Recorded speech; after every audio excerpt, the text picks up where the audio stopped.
Good morning. Buenos dias. Rise and freedom. I'm Austin Peterson. You're watching and listening to the Wake Up America show at wakeupamericashow.com. We made it to Friday. Oh. It's already been a wonderful week so far. We're really excited for this weekend, though, because there's so much going on and we've got a lot to talk about, not just in the news, but personally as well. So let's get personal. My smoking hot sweetheart, redheaded libertarian wifey, Steffi, pregnant now, but not for long, joining us live in the studio. What's up? I know you asked me a long time ago, how long do you think you'll still be able to sit in this chair and do this show? Well, I'm almost 34 weeks and I'm still sitting in this chair and it's still pretty comfy. So I think we'll go till my water breaks. There you go. On the stage. Wouldn't it be hilarious if it happened on a Friday while we were on the show and we're like, oh God, we gotta go. We gotta get out of here. I think for views, we might have to just videotape the whole thing. Have the baby on the show? Yeah. I'm sure everybody would love to see that. I mean, there was a Saved by the Bell episode where a baby was born in an elevator, so I'd like to recreate something like that. Yeah.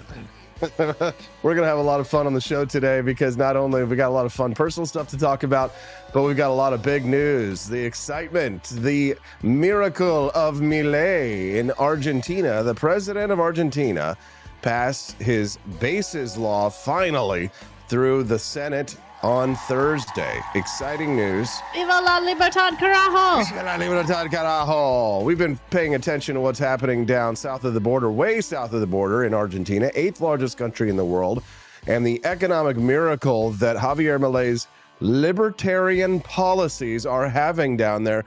I wonder when real libertarian has ever been tried and if it ever worked. Oh, wait, here we have a perfect example. Aaron Sepulveda will be joining us this morning at 7:30 a.m. Central Time to break down the news, the great news. And it wasn't just the bases law that was the good news that came out, Stephanie. There was the bases law that passed. Great. We're going to talk about what was in it, right? And he also got some new inflation data as well, which shows. Oh, that's right. You were telling me about that. The lower inflation. Yeah, lower inflation than even his predecessors. It's just been He's just been bringing the inflation monster under heel. It's exciting to see, and Aaron's going to explain it to us like he does in his brilliant way. Yeah, because that bill is pretty complicated. There's a lot of parts to it. Yeah, he'll be joining us this morning at 7:30 a.m. Central Time to break down the economic data, what the bases law covers, how they passed it, etc. We've got a lot of ground to cover there. So he'll be joining us here in about 30 minutes. So if you are from Argentina this morning, which we typically do get a lot of people from Argentina. No, we do, yes. Like Real Hunter Human, I know, is like a regular from Argentina. They're tuning in and others. So if you're down there in Argentina, you're going to want to make sure that you're here at 7:30 for that conversation. If only we had my niece here. She's actually in town from California right now, and she goes to a Spanish and English speaking school. She speaks more Spanish than us. She's so good at Spanish. If only we could have her here translating on the stage. Yeah, who knows? She's 6 years old. Because of the families in town this weekend for the baby shower, which is fun, right? Family from California and Michigan here. Baby P for Liberty coming soon. Donald Trump made a wild-eyed radical proposal yesterday, which got me kind of hot and bothered until I saw the second part of the idea that he proposed. Not that I didn't like the idea generally overall, but when somebody says something like, we should abolish the income tax, I'm just like, and I'm like, I know, one-track mind. Yeah. You hear things like Taxes are such a triggering word for us libertarians. Yeah, for sure. So we're going to talk about that, what Donald Trump proposed, and of course, the reality. We'll have a reality check on it, and we'll talk about it this morning here in just a couple of minutes. At 8 o'clock this morning, Freedom Family Friday means what, Steffi? Justin Peterson is here. It means all the family members are here. Hazel, me, Justin, you. 1, 2, 3, 4 Petersons in the house. Yes. So if you'd like to get in on this action, you can send us a text at 573-319-1586. Again, the text lines are open night or day. Guoka sometimes is texting me, and it's not even going on during the show. People are texting us at all times of the night. Fred Siegel last night sent me this this video last night that same video my brother sent me by Homath, which is I just watched like half of it last night. Watching Homath. Yeah. Elizabeth Fanning Press is texting me last night about I don't know, having kids or being teased. I have no clue. Another listener texted in. Listener texted in last night or yesterday at 11:22 a.m. I happened to miss it. Austin, congratulations on the coming child and the business growth. I wrote this article called "How Working Out Became Right Wing." That sounds cool. It's cool. Send it to me. Working out is a Republican thing to do. Isn't that sad? Like, it's so sad that the left has. Because have you seen that they made because of body positivity? Working out is no longer good in the leftist community. Right. That means you're not body positive. Right. So Justin sent me that video. Fred Siegel, Frickety, sent it to me as well. You can text me anytime, night or day. Yesterday we were at the lake. So we were Lake of the Ozarks. Normally I'm like glued to my phone all day, and I definitely struggled even with it yesterday a little bit, especially like your mom actually called me out. Oh, I didn't notice. Yeah, you weren't there. So like your mother was like, oh, she hates it when you use the phone around her. She was telling me some story, and I was listening, but like I was like responding to some messages, and then she just was like, are you listening to me? Oh, she always wants to have full attention, eye contact. Anyway, yes. It's just funny. We had a lot of fun. We were at the pool, and I saw, now a lot of people, Stephanie, believe that John McAfee, who was the third place winner of the third place guy in the Libertarian presidential race in 2016, and we became good friends in 2016. A lot of people say that he died. They think that he died in a Catalan prison. He committed suicide. That's what they say. Right. They say that he committed suicide in a Catalan prison. However, some people conspiracy theorized that he managed to get himself out, that he managed to escape the prison and is still alive today. I believe it because he said, if I ever commit suicide, I didn't do that. I didn't, exactly. He tweeted about that years ago. Exactly. And come to find out that yesterday when we were at the pool at the Lake of the Ozarks, I snapped this picture very briefly of my old friend, John McAfee. I didn't even see him. I wish I saw him in person. That would have been funny. Now, some people are saying that, he's missing certain tattoos and that his nipples aren't right and he's a little more jacked. But I mean, it's, a few years have gone by since we've seen him. Well, the thing is, if you really were trying to be incognito, you'd probably have some surgeries, some laser tattoo removal, maybe nipple plastic surgery or something. Yeah, exactly. Some people. Maybe he quit drugs. Maybe his body is recovering. Potentially, right. So that's the thing, is that when we were at the Lake of the Ozarks yesterday, I didn't want to disturb him or bother him. I also, he's getting a drink, wasn't he? Well, which would be in John McAfee's style. Right. Well, since we're I'm trying to protect trying to protect him from the feds. Yeah. And since we're being, followed and listened by the feds, I didn't want to approach him because I didn't want to blow his cover. Oh, for sure. So I just took a picture and kind of wished him well. Yeah. But when I saw John McAfee at the Lake of the Ozarks yesterday, in the Redheads swimming pool, I had to take a picture and just wish him well. So let's give it up for John McAfee. He does. I believe he's still alive. Yeah, I have ideas. Here's mommy texted me this morning, and she donated $10. Thank you, mommy. She says, "How dare you, AP for Liberty? The T word this damn early, taxes." Oh yes. Well, this is a good T word that we're using today. We're gonna get there. We're in just using a it moment. in a nice way. Quest Fanning says, "Don't loose your phone in the water, Austin." Well, the thing is, phones are waterproof. I was actually just talking to you about it yesterday. I was like, back in the day, remember when we couldn't have any technology in the pool because if it got wet, it would get ruined? Nowadays, they're all waterproof. More like water resistant. Yeah. One listener texted in this morning, their grandbaby, a cute little picture, 6 weeks and starting to roll. Cute little baby. Goodness. Cute little baby. Yeah, the babies grow very, very fast. I have some friends that gave birth, it seemed like yesterday, and their babies are already like a couple months old, and they're interacting with their environment tremendously, and I'm just like, wow, this is going to go by very fast. Cute little baby starting to roll over a little bit. Oh, it's an actual video? Yeah, a little video. You can hear him right there in the background. We're gonna have a lot of fun with our baby. Can't wait. All right, let's talk about the news. Donald Trump has tossed out some unorthodox tax. Hold on. Pause. The baby's still rolling. Hold on, let me pause the baby. We're here for baby clips. Yes, Donald Trump has tossed out some unorthodox tax proposals. Mm-hmm. The presumptive nominee says he wants high tariffs and low income taxes. At least the news that I had seen is that he had proposed to abolish the income tax entirely and replace it with tariffs, which, you know what? Fine. Well, I'm not so sure. I mean, it still is taxes. Why not? A tariff is a tax. I know, but here's the thing. Why not just do what Ron Paul is doing? What Ron Paul said. Why not do what Javier Milei says, which is just afuera, the whole damn thing. But then how will you get money for anything? How will you get money for our military? For protecting our children? Where does that money come from? You're in a monarchist society. Well, where's it now? The money, it's our money, right? Yeah. Or they're printing it. Well, you know what? Tell you what. Just give them the damn Federal Reserve. Tell the IRS, here's the Fed. There's where the money comes from. And you want money, you just go straight to the Federal Reserve right over there, and they're just going to print you the money that you need for anything that you want, okay? So you just go over to the Fed, and the Fed will just print it, and then they will just give it. That's how that works, right? You just give it you print the money. I really think it would be cool if we could develop some money-growing trees. Yes. Honestly. But the thing is, we got to go back to the magic school bus version of tariffs.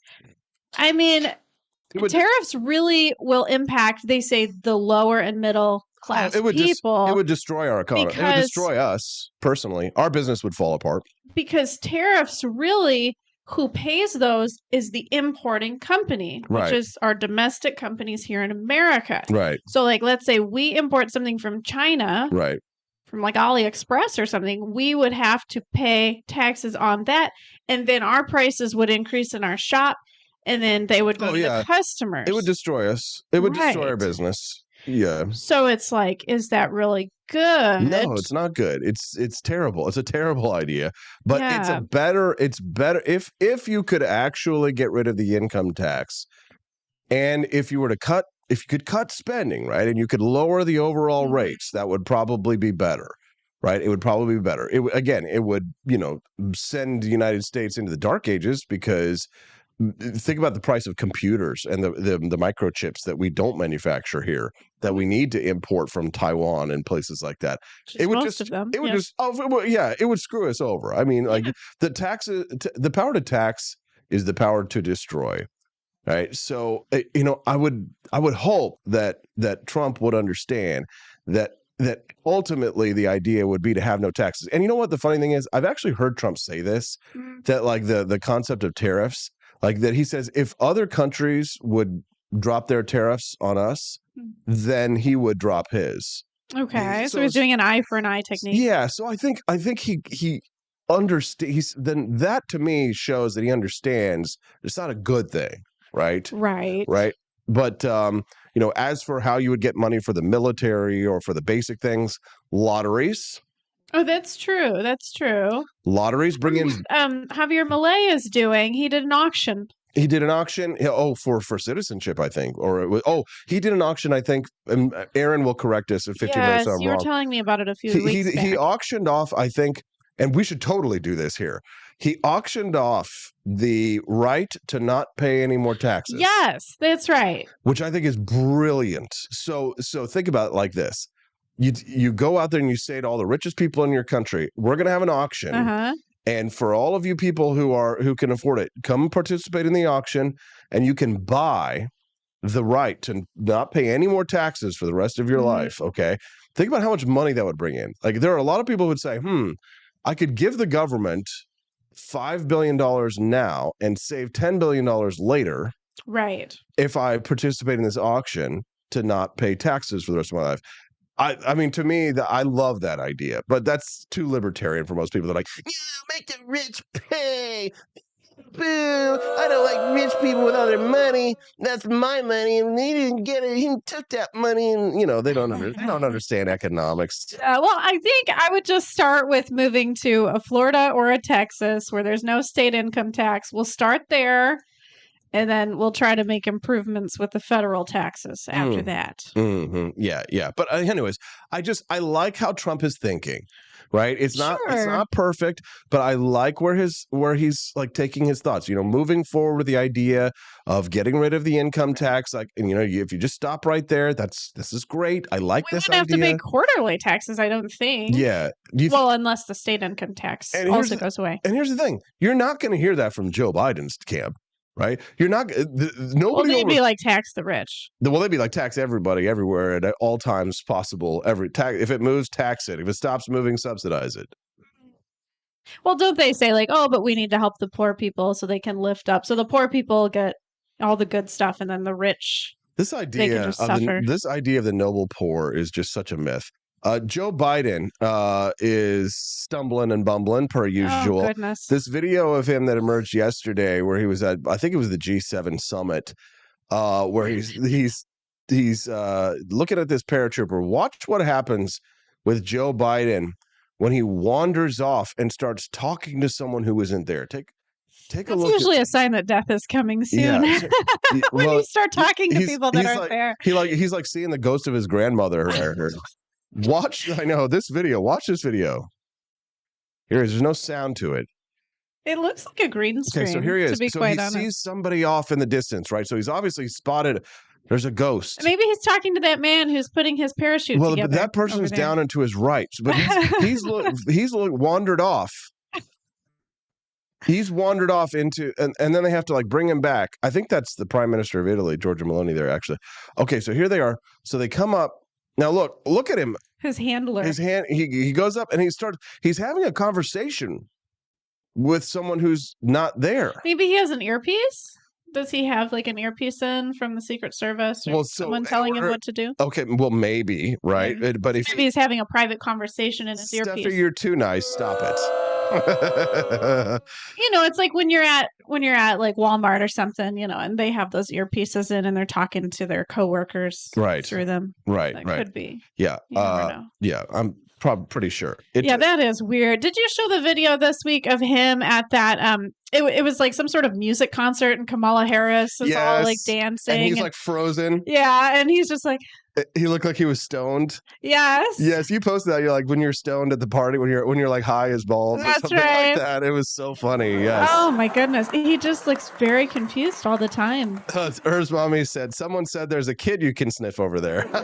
Right. Yeah, maybe he smelled children. That's right. Here's a video. Yeah. That's a good one. I like your new applause sound, by the way. Do you like that one better? I don't know. I do. I kind of almost want to switch back a little bit. Because it sounds like a real studio audience. Really? What it would sound like if there were really people here. Okay, good to know. Then I'll keep it because I was kind of wondering if I should or not. All right. Yeah, I like it. Here's another video. Do you guys like it at home? Yeah, do they? Of course they do.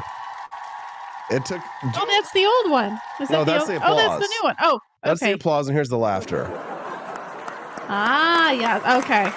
Wow. Variety.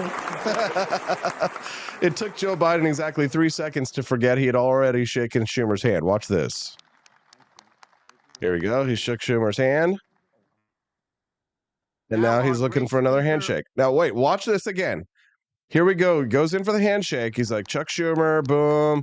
Thank you for shaking my hand. Then he sees him shake their hands. And then, hey, what about me? Speaker, our partner, who all of these bills. Oh, goodness. And then he literally forgets that he just shook his hand. All right. Donald Trump posted this video, timeless quotes by Joe Biden. Some of these are actually in my audio track. Listen to this.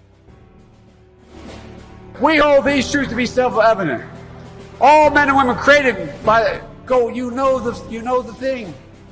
Are you kidding me? Is a nation that can be defined in a single word. I was going to put him. He sounds like Rechtenwald. It's kind of sad. He should just say never mind after every statement he makes. You know what's funny is people probably have no idea who Rechtenwald is. The LP presidential candidate who was stoned, and so he couldn't even speak at the convention. Apparently he was on more than just gummies. Apparently, he goodness. was doing mushrooms as well. Oh, okay, now it makes sense. Yeah, because I know I know what gummies do, and they don't make you go, "Have a Donald Trump." Yeah, you would think it would make you stumble like that on your No, words, but no, it'll make you stupid and make you a little quiet, but right, and he might say silly things. right, but it was like Donald Trump. But apparently, according to Josh Smith, anyway, who has every reason to hate him. The community uses mushrooms. Yeah. They're big on that. Yeah. So, anyways, but he did the he did the mushrooms apparently. So at least that's what a lot of this sounds like. You know what I'm saying? It does. So maybe the president is on mushrooms. Yeah, that's why he's like going off in a field looking at people, talking to people. He's having hallucinations. Well, he's definitely. This is making sense. He's definitely on drugs because otherwise, there's no way he'd be able to stand up straight and continue. He's got to be on some kind of like methamphetamine kind of a thing, His face looks very fake, almost like he's had plastic surgery, like tons of Botox to make his face not even move. Bill Maher called him cadaver-like. He is. Yeah. Like that's what you look like right before like they see you in the coffin. You know what I'm saying? Yeah. Yeah. I could see that. Yep. You can text the show at 573-319-1586. If you're tuning into the Wake Up America show, click that like button or be like Kermode Barron. Click that like button. Put it in your mouth. Lick that like button. We love the furry community. If today's your very first time watching the Wake Up America show, we'd love to have you be a regular guest. If you click the follow button over on the chat, we'd be grateful to have you come back here and join us every Monday through Friday from 7 to 9 a.m. Central Time. And in a little bit less than 10 minutes, we're going to speak to Aaron Sepulveda this morning about the miracle of Argentina of Javier Milei. You don't want to miss that. But before we do, I just want to remind you all that every day the Wake Up America show produces a mini documentary centered around political themes highly relevant to libertarianism. Typically because we talk about the news, we don't always have the time to get into major, big brain kind of concepts or topics. So I produce a mini documentary to introduce to you or to remind you about important topics that are related to our ideas of economic freedom, whether opposing or supporting them. And the way to unlock that bonus content is to either make a Rumble Rant donation. You can also do super chats if you're on YouTube. If you make a Rumble Rant donation, and if we raise at least $60, then you don't have to watch commercials anymore, so it's a good value. Plus, you can also go to ap4libertyshop.com. That's our online merchandise store. And if you make a purchase, say you buy a box of our delicious Founding Flavors coffee, or maybe order something from our 4th of July collection. Yesterday, somebody ordered our American flag bikini. So there's a lot of great earrings for the ladies, as well as fun and funny shirts for the guys. Head on over to ap4libertyshop.com. And if we get 2 or 3 t-shirt purchases and they add up to $60, then that also will unlock the bonus content. So you can engage in a little bit of free market capitalism and have a little bit of fun, get yourself something nice, unlock the bonus content. I think with the bonus content, it's kind of like everybody wins. You know what I mean, Steph? Oh, yeah, absolutely. Why not learn? Learning usually costs a lot of money. When you go to college, you pay thousands. So why not just put in a little money into the pot and be learned today? The cool thing, too, about the bonus content is that we have unlocked it every single time. I think there's ever been a time they haven't. Yeah, we got close to not unlocking it a couple of times, actually this week. Oh. So I don't know if maybe people aren't as interested in finding out about what the incredible mini documentary is about today. Or suggestions. Are there certain topics you would like to see in a mini doc that would make it valuable to you? What are some themes that you'd like to see or hear? You can always send us a text at 573-319-1586. So get those Rumble Rant donations in or head to ap4libertyshop.com. That's AP, the number 4, ap4libertyshop.com. And let's get this money rolling so that you guys can not have to watch commercials. But for now, while we go get Aaron Sepulveda, you're going to watch a quick little commercial break. So don't go away. We'll be right back to talk about the miracle of Argentina. Javier Milei on the Wake Up America show at wakeupamericashow.com.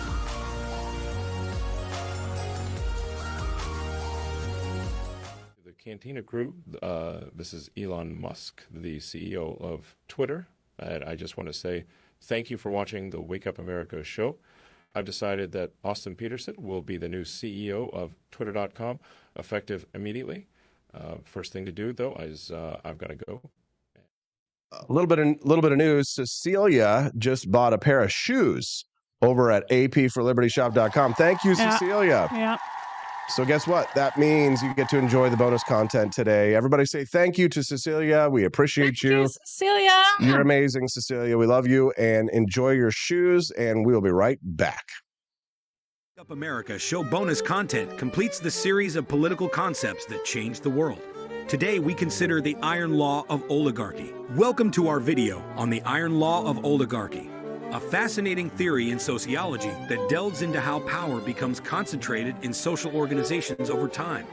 We'll explore its definition, origins, implications, and examples, and discuss how to resist and reform oligarchy to promote inclusivity and democracy. Sociology is a field that provides valuable insights into the dynamics of social organizations and power structures. One notable theory in this field is the iron law of oligarchy, which examines why organizations tend to become oligarchic as they grow. The iron law of oligarchy was first proposed by German sociologist Robert Michaels in the early 20th century. Michaels observed that even democratic organizations, designed to represent their members' interests, eventually see power concentrated in the hands of a few. Michaels identified several factors contributing to this phenomenon. First, as organizations grow and become more complex, they need to delegate decision-making to a smaller, more manageable group, leading to concentrated power. Second, Michaels noted the role of professionalization within organizations.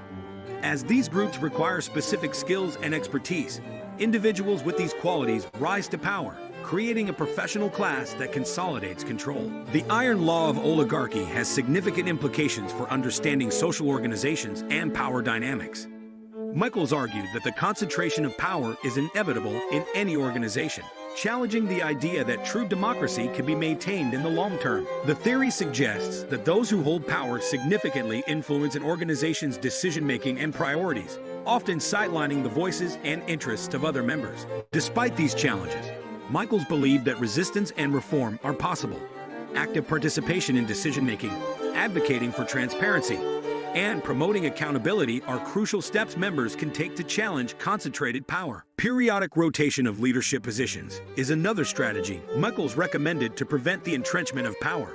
Regularly changing leaders ensures a more inclusive and diverse decision-making process. The iron law of oligarchy can be observed in various contexts, such as political parties, trade unions, and social movements.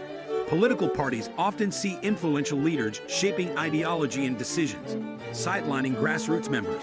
Trade unions, designed to represent workers' interests, can also become oligarchic.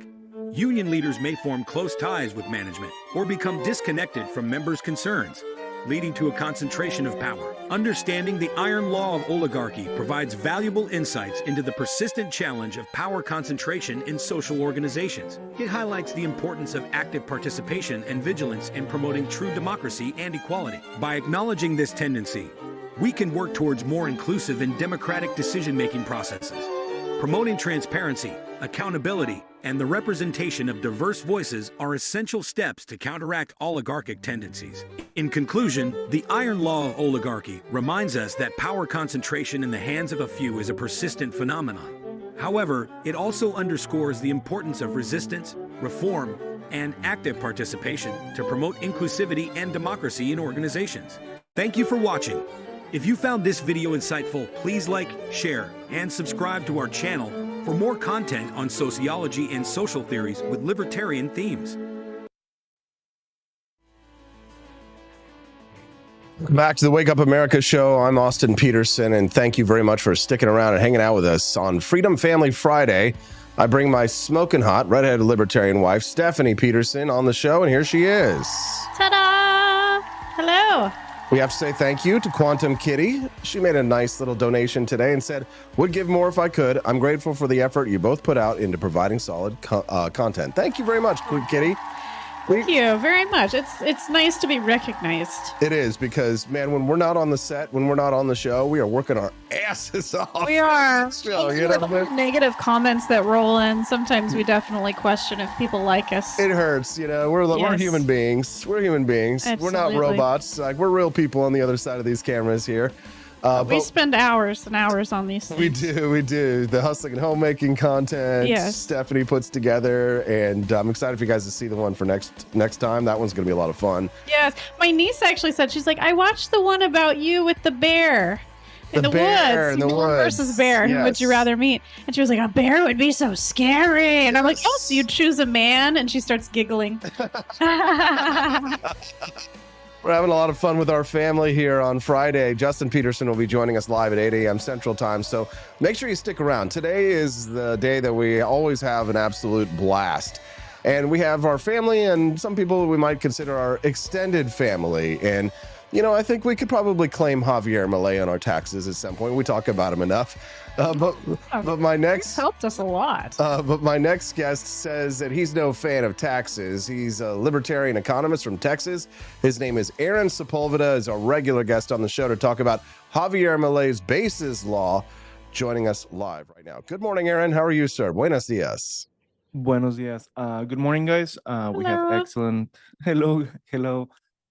We have excellent news. Now, just so you guys know, what the big deal about the law, the Bases Law, is that it formalizes a lot of the, let's say, presidential commands that Milei was able to do. It's very difficult to pull them back, and that's the key, because usually a lot of people were concerned. Okay, yeah, sure, you move to Argentina, but invest over there, and then you get a new government, and then everything just gets pulled back. Now, since it's official in the books, it's more difficult to pull back a lot of the changes, such as lower taxes, the fact that they are open up the economy for foreigners to invest in there, to take advantage of the natural resources, instead of having them there doing nothing at all. Now, actually, locals can invest in mining and development all throughout Argentina, not just in certain areas. All right, well, let's not wait. Pause just a moment. I don't want to get ahead of ourselves, because I want to take my time. It's like making love to a beautiful woman, Aaron. Selling me so far, though. I like that it's hard to get rid of these things once they're in. Take us out to dinner and drinks first, Aaron, before Okay. try and make the moves. All right, so let's talk about what we're talking about here, so people can understand. So Javier Milei has made some incredible reforms as president of Argentina in the short time that he's been president. He was elected last fall. He took power this year.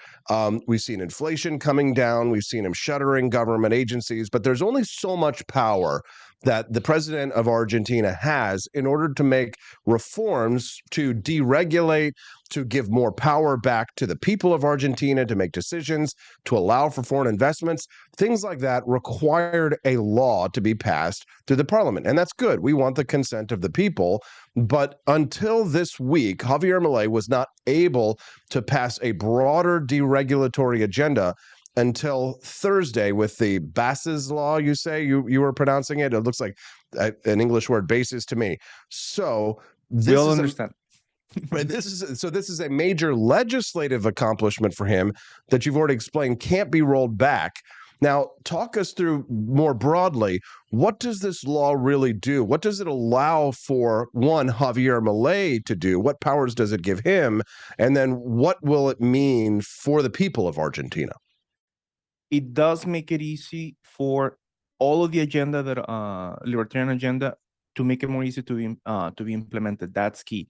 Lower taxes, deregulation, because and also for example, he might be able to do, let's say, some type of deregulation on some type of mining specifics, right? Yeah, but it can quickly be taken away. Right now, it's on the books, so sure, it can be taken away, but it's going to be very difficult. It has to go through Congress.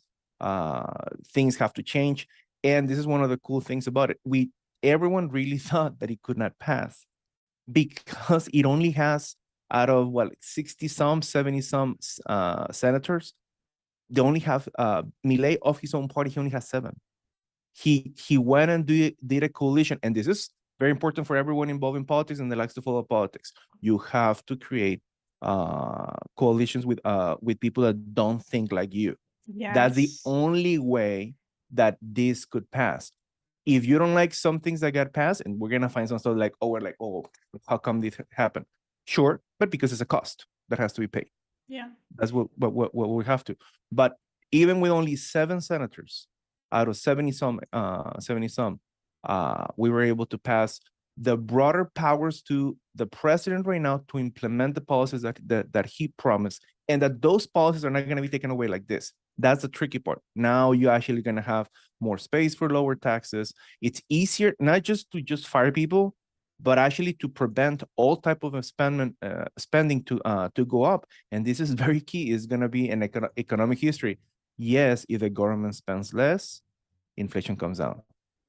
And we've shown it. And now has the power, thanks to the lay bases, on the books, has the power to actually continue with the surpluses to try to control inflation. It's not just the central bank, obviously it's a problem that has to be taken care of, but also government spending that he can rein on. And this law allows him to actually pass even more legislation and regulations to prevent from government surpluses to disappear, which is what he has been fighting the last month. The last month, the opposition has been literally once more that no matter what.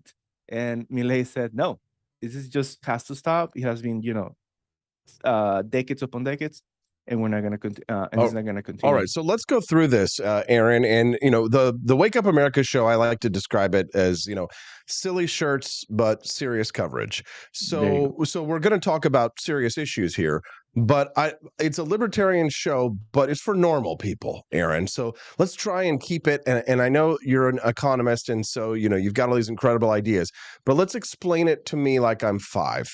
Because when I read Title 1 of the base law, it says Declaration of Economic Emergency and Delegation of Powers to the President. When I hear something like that, my libertarian hackles raise up. It says the president will be able to make decisions by decree in a broader range of areas without having to go through Congress.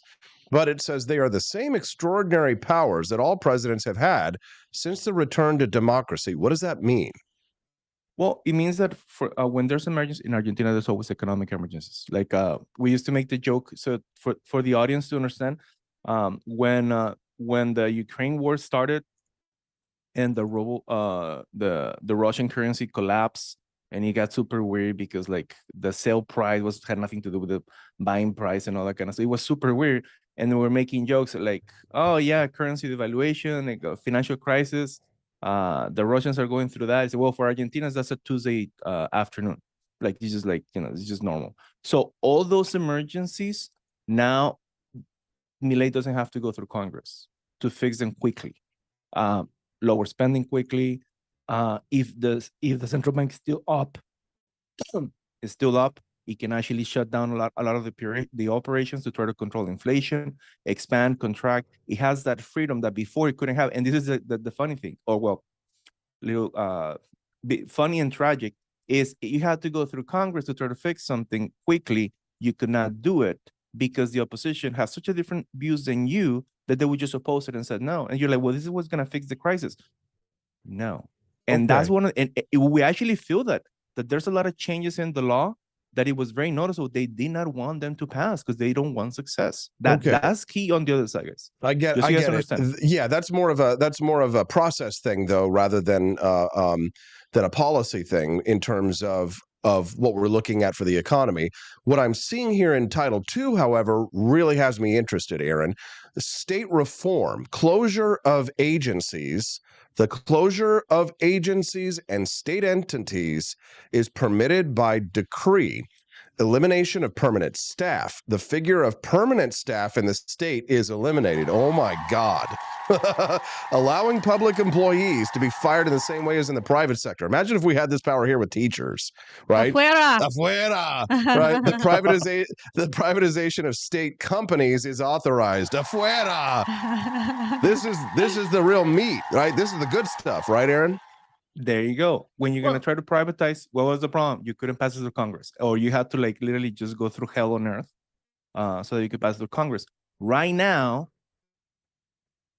the president can immediately send it to privatization, and it cannot be taken away so quickly. It has to go through Congress. Steph, what did you want to ask? Going back to the first one, the one about him having those emergency powers, if another leader was put in place, let's say Javier Milei gets out of office, could that be dangerous? Where the emergency powers that they use might not be in a libertarian way. We think that is not because the issue with this one is usually it's very specific to economics. So it doesn't change, let's say, the political climate, because usually this is where it gets weird in Latin America happens all the time. In order to make whatever crazy economic changes they want to do, they usually have to go first and change some of the political. They're really political. That's really what I'm going to tell you. Like usually my friends on the left, when they talk about economic policy, they're talking about some politics of their preference. That's what they're doing. So this is very helpful because it's kind of like a passive thing to say, okay, right now, let me get rid of taxes, for the next 3 months. The next, it's about doing less, if you want to see it that way, not about doing more. How can he quickly just take away any heavy burdens on the private sector? So since that's the way it's going to be implemented, the next presidents can, but they will have to do less. It wouldn't be like, okay, we're in emergency. Now everyone has to pay 100% of their income tax. No, he can't do that because the government doing more. The way that it's set up is what is the government going to take out just to let it's more about taking away rather than putting in things. I get it. And please don't think I'm rude. I want to, there's so much to get through. Sorry. I was just curious about that. I'm pushing you guys through all this because I want to make sure that our audience is fully informed here. So state reform, we're on number 2 here. We're talking about the closure of agencies and state entities is permitted by decree. So Javier Milei, if he wants to shut down more state agencies, he's authorized to do so. He also is eliminating the concept of permanent staff. So the idea of what do they have when you're a professor? Tenure, right? The idea of government employees having some kind of a tenure is also eliminated. I mean, we need that here in the United States, right, Aaron? No, desperately. And this tells you the problem is the bureaucracy.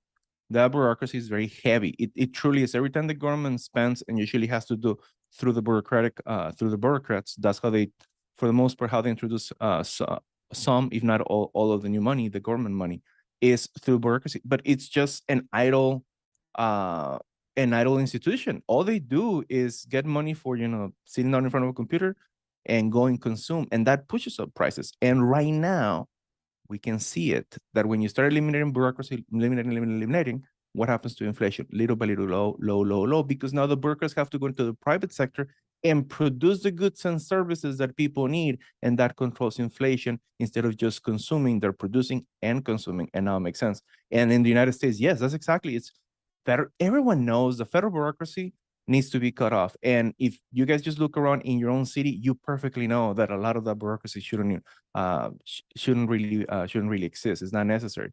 And all of that contributes very heavily to the cost of living of everyone. So, and we're seeing it right now in real life. The problem is the spending that goes through the bureaucracy and the power they have. That's the tricky part, because before they could actually give you a hard time, today is nope. We're spending too much. We need to cut, and most of it, and a lot of it, has to do with cutting budgets for the bureaucracy. Now, privatization of state companies is authorized. So there are companies in Argentina that are owned by the government, and now they may be privatized.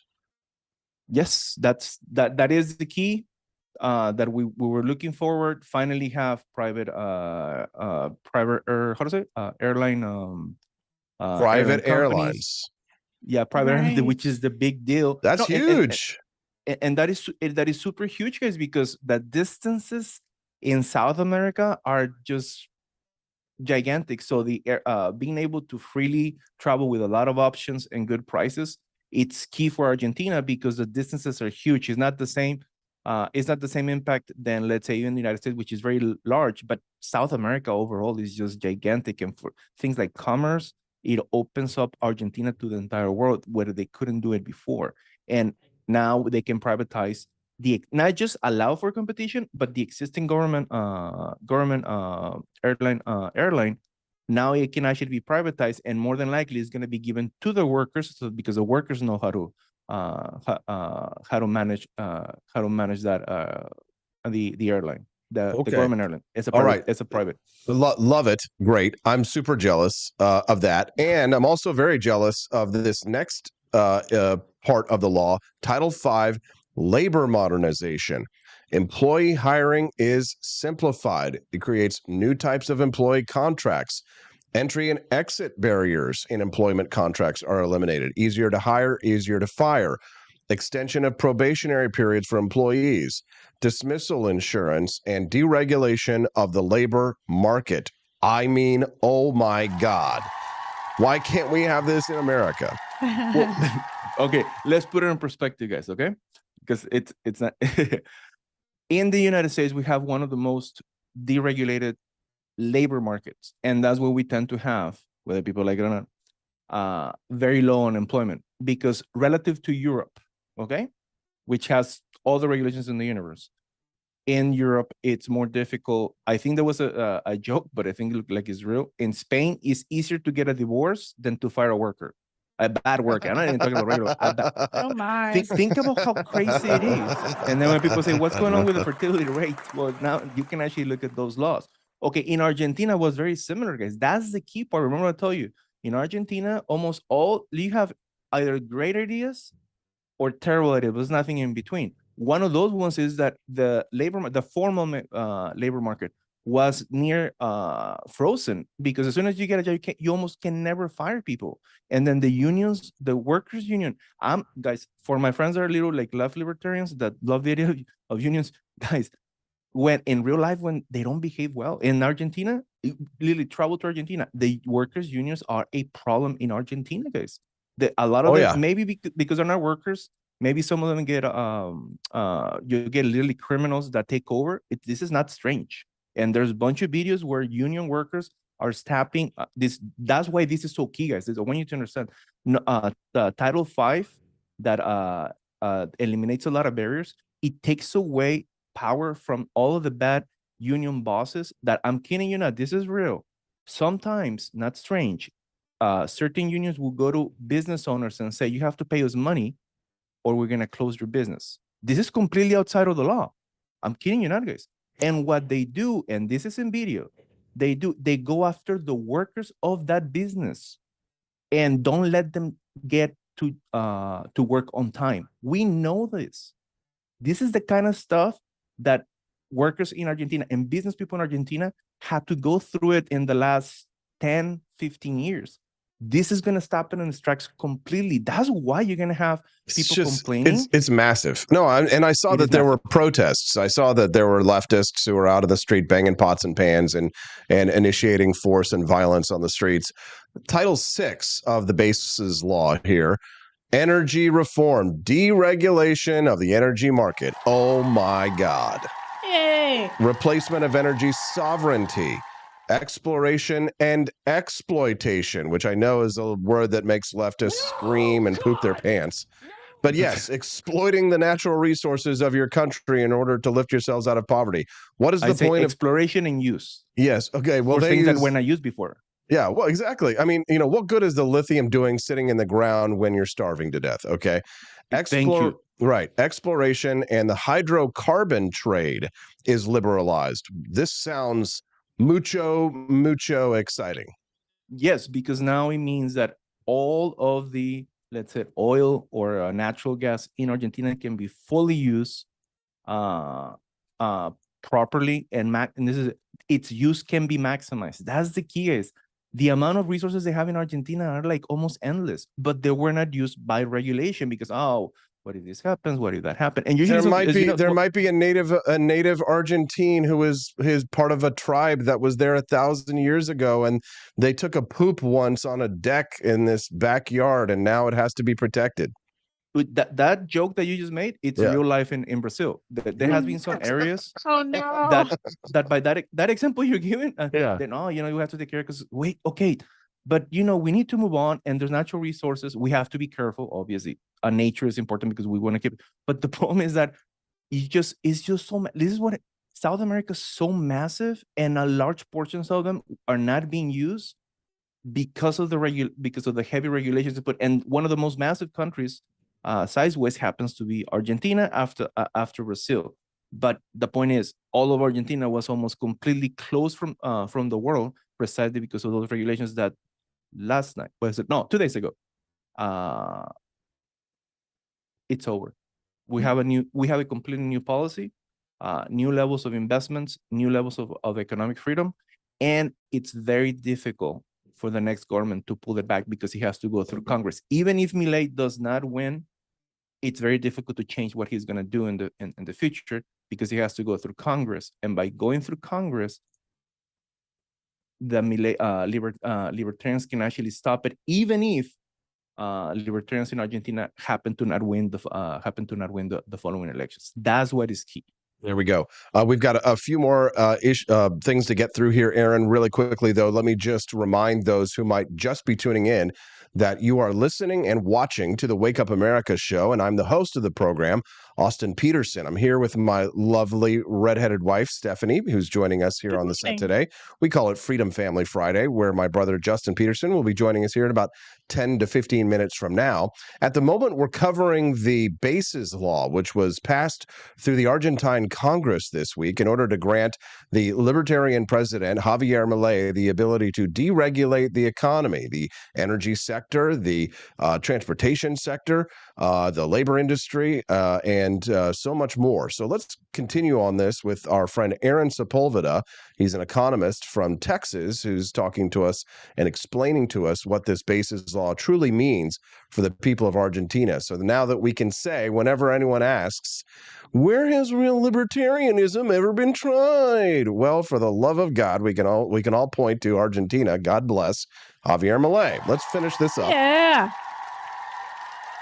Large investment incentive regime. Now, listen, Aaron, I want to come down to Argentina and I want to invest some money, and I may not be a rich guy, but I would like to invest some cash down there. But it looks as if Title VII is not going to apply to little guys like me.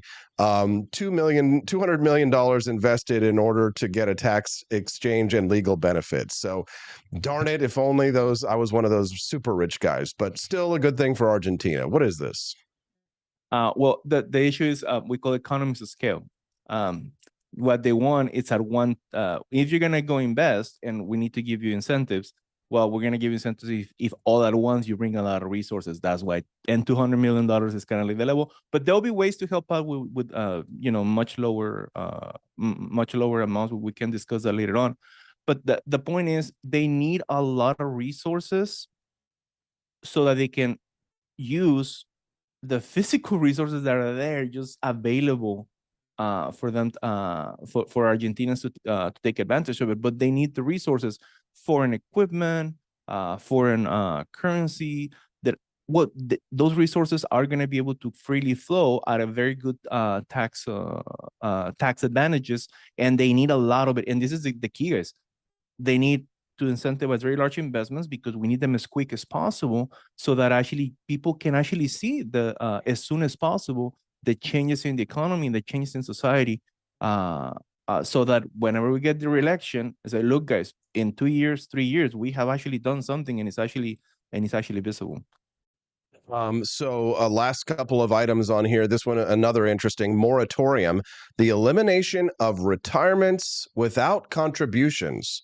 So the possibility of retiring without having made contributions is eliminated. So in other words, if you were a tax parasite your entire life and you never paid in, you don't get to retire and then collect a public pension, correct?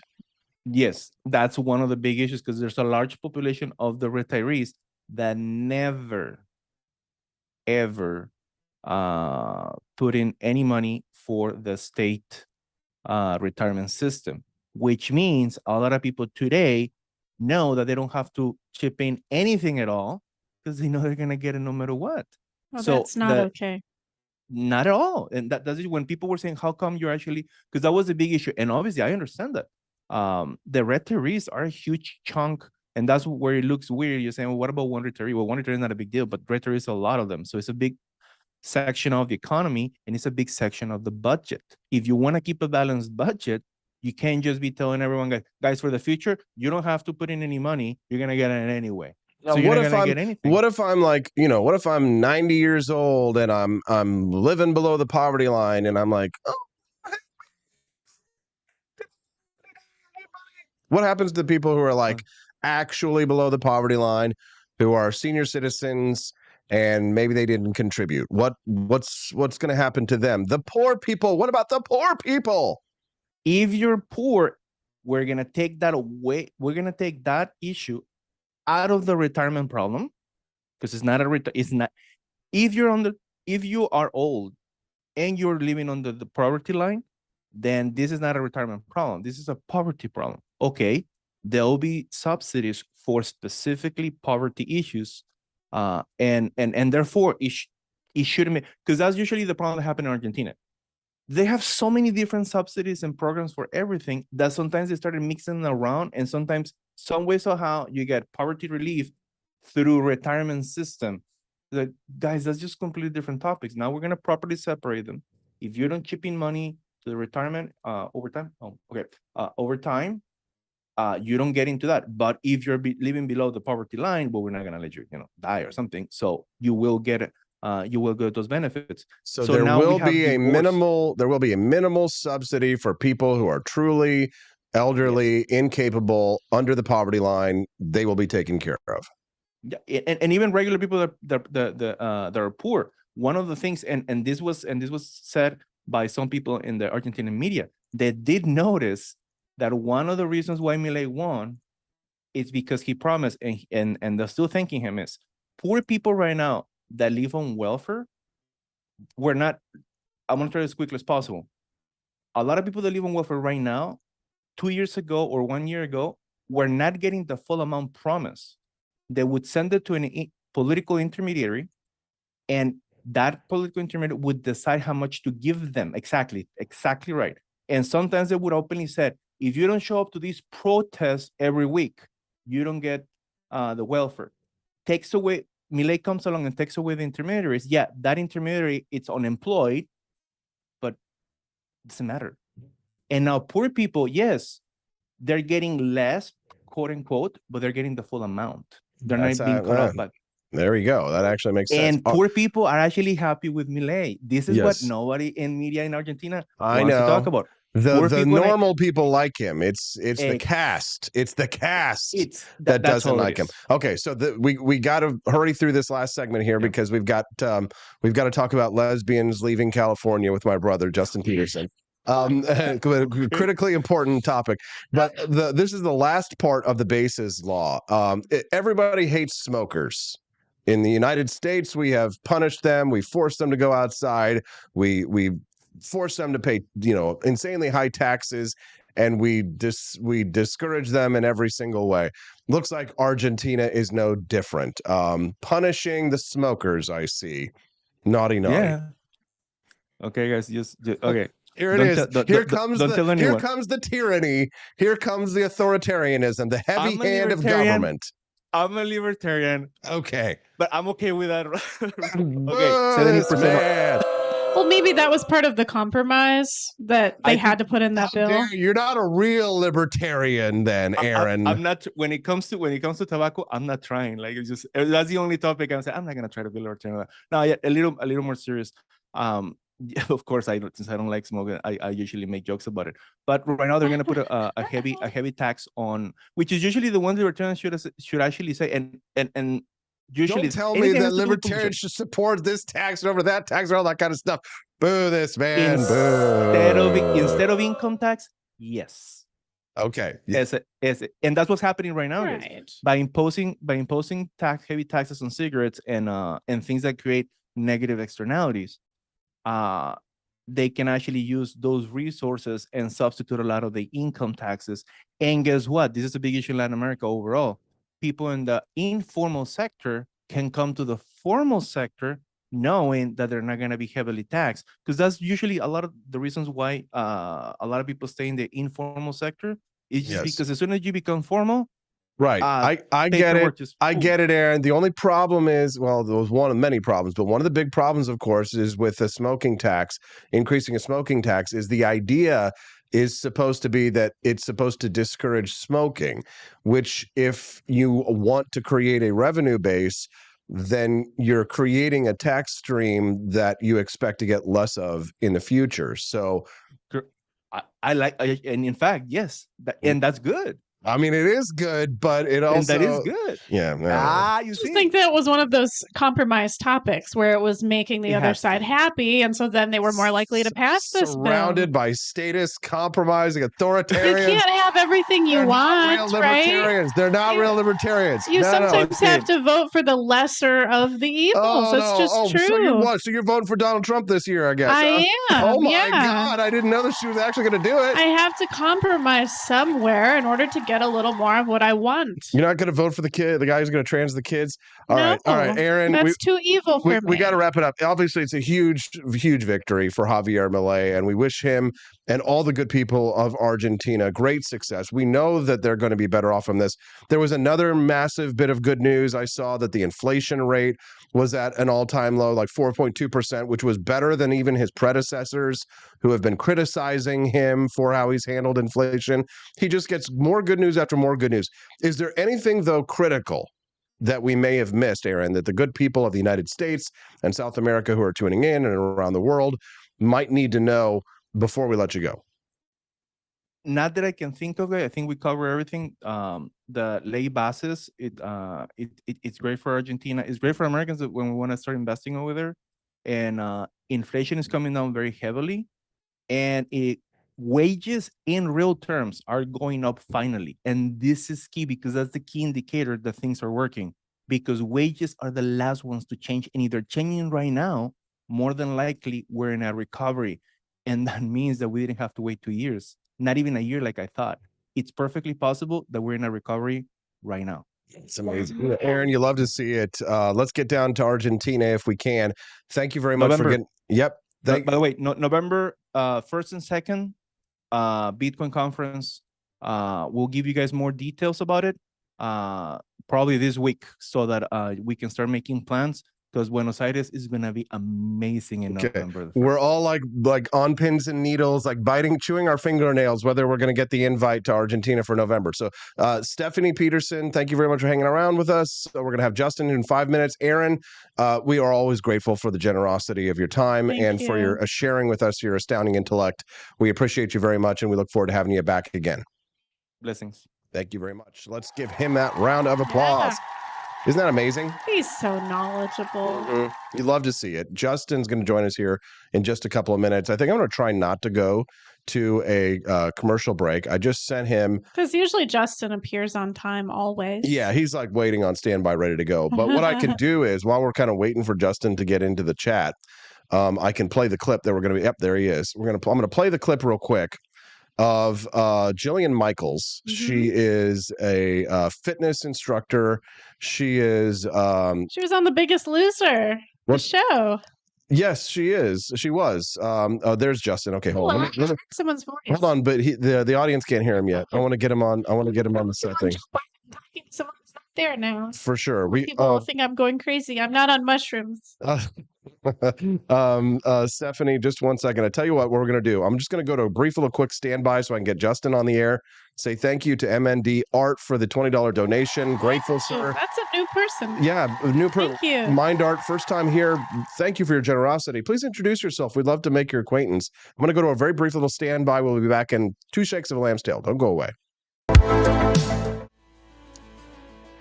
Welcome back to the Wake Up America show. I'm your host, Austin Peterson. We're glad and thankful to have you here. We're having an absolute blast on the Wake Up America show on Freedom Family Friday. My sweetheart, my lovely, smoking hot, redheaded libertarian wife, Stephanie's joining us in studio. Steffi. We're so happy because someone just bought cargo shorts from apforlibertyshop.com. Thank you. I think that was our buddy Gwokas. Thanks so much, guys. That financial support's, really making us feel a lot more comfortable with the impending birth of our child, Hazel Rose. She's head down, man. She's ready. She's head down. She's ready to rock. Yep. She's going to be here. I mean, honestly, you could say, it could be the 29th of July, like the doctors say, but then it could also be like tomorrow, for all we know. Right, because she's huge. I mean, she was 4 pounds, 13 ounces the other week. I'll be 34 weeks I was a big fat baby. I don't know if I was as big as my brother. You know what? Let's just ask him. Justin Peterson, my brother from Boston, is here. Hello. How big were you? I get asked that question all the time. Oh boy, I'm sorry. That was really inappropriate. I should not be asking your brother how big he was. Open the door and I walk through. Yeah. I want to say that I was 21 inches long when I was born. I want to say that I was 21 inches long and eight-ish pounds. Oh, that's it? So you were bigger, Austin. I was bigger, I was fatter, and I didn't turn around. Wow. Well, that's right. You were like stubborn man. Macduff. You were like Macduff. You were exactly. Woman untimely ripped or something. That's right. From a woman. I was not a man of woman born. Thank you for the Shakespeare reference. I think only Joni Rankin in the chat's going to get that. Remember when we watched? Oh man, I can't say the word, but it's the M word. You know, the Scottish play. Well, you can say it out of the theater. I think you just can't say it in the theater. Okay, so we can say that. I thought you could never say the word Macbeth if you were a theater person. I think the folklore is that you can't say it in the theater, but you can say it like out in the real world. Right. We're technically in a theater right now. But the technicality is that if you're actually doing the play Macbeth in the theater, you're allowed to say Macbeth. But you can't. Otherwise, you can't say. You have to call it the Scottish play. The Scottish play. Yes. Okay. There are many like myths and superstitions in the theatrical world and stuff. They're conspiracy theorists. Somewhat. Justin, we've got a clip from this influencer, I guess, fitness influencer. She was an influencer before influencing was influencing. I'm going to go ahead and pull it up on the screen so our listeners can watch it. You're not going to be able to hear it, but I'll play it, and then I'll ask you a question about California got too crazy for me. Why? Okay, this is my parting line. I grew up here. I'm a woman. I'm a gay woman. My mom's a Jew. My dad's an Arab. I have a black kid. And believe it or not, my son is half Latin, even though he doesn't look like it. I hold 1 million cards in your game of woke victimology poker. And when I leave California, maybe you've lost your fucking mind. Just maybe. Like, when you have me. So Jillian Michaels, fitness influencer, Justin, she says that, she's talking about, if she were to compete in the Victim Olympics, she would be winning, right? She's every minority there could be, every favored minority there is. But if you've lost her and she's fleeing California because it's too woke, then perhaps you've gone too far. Yeah, I mean, she I think in that hand, she said she had a full hand or like a poker. She's got all the cards. Yes. She's like got every card you can have.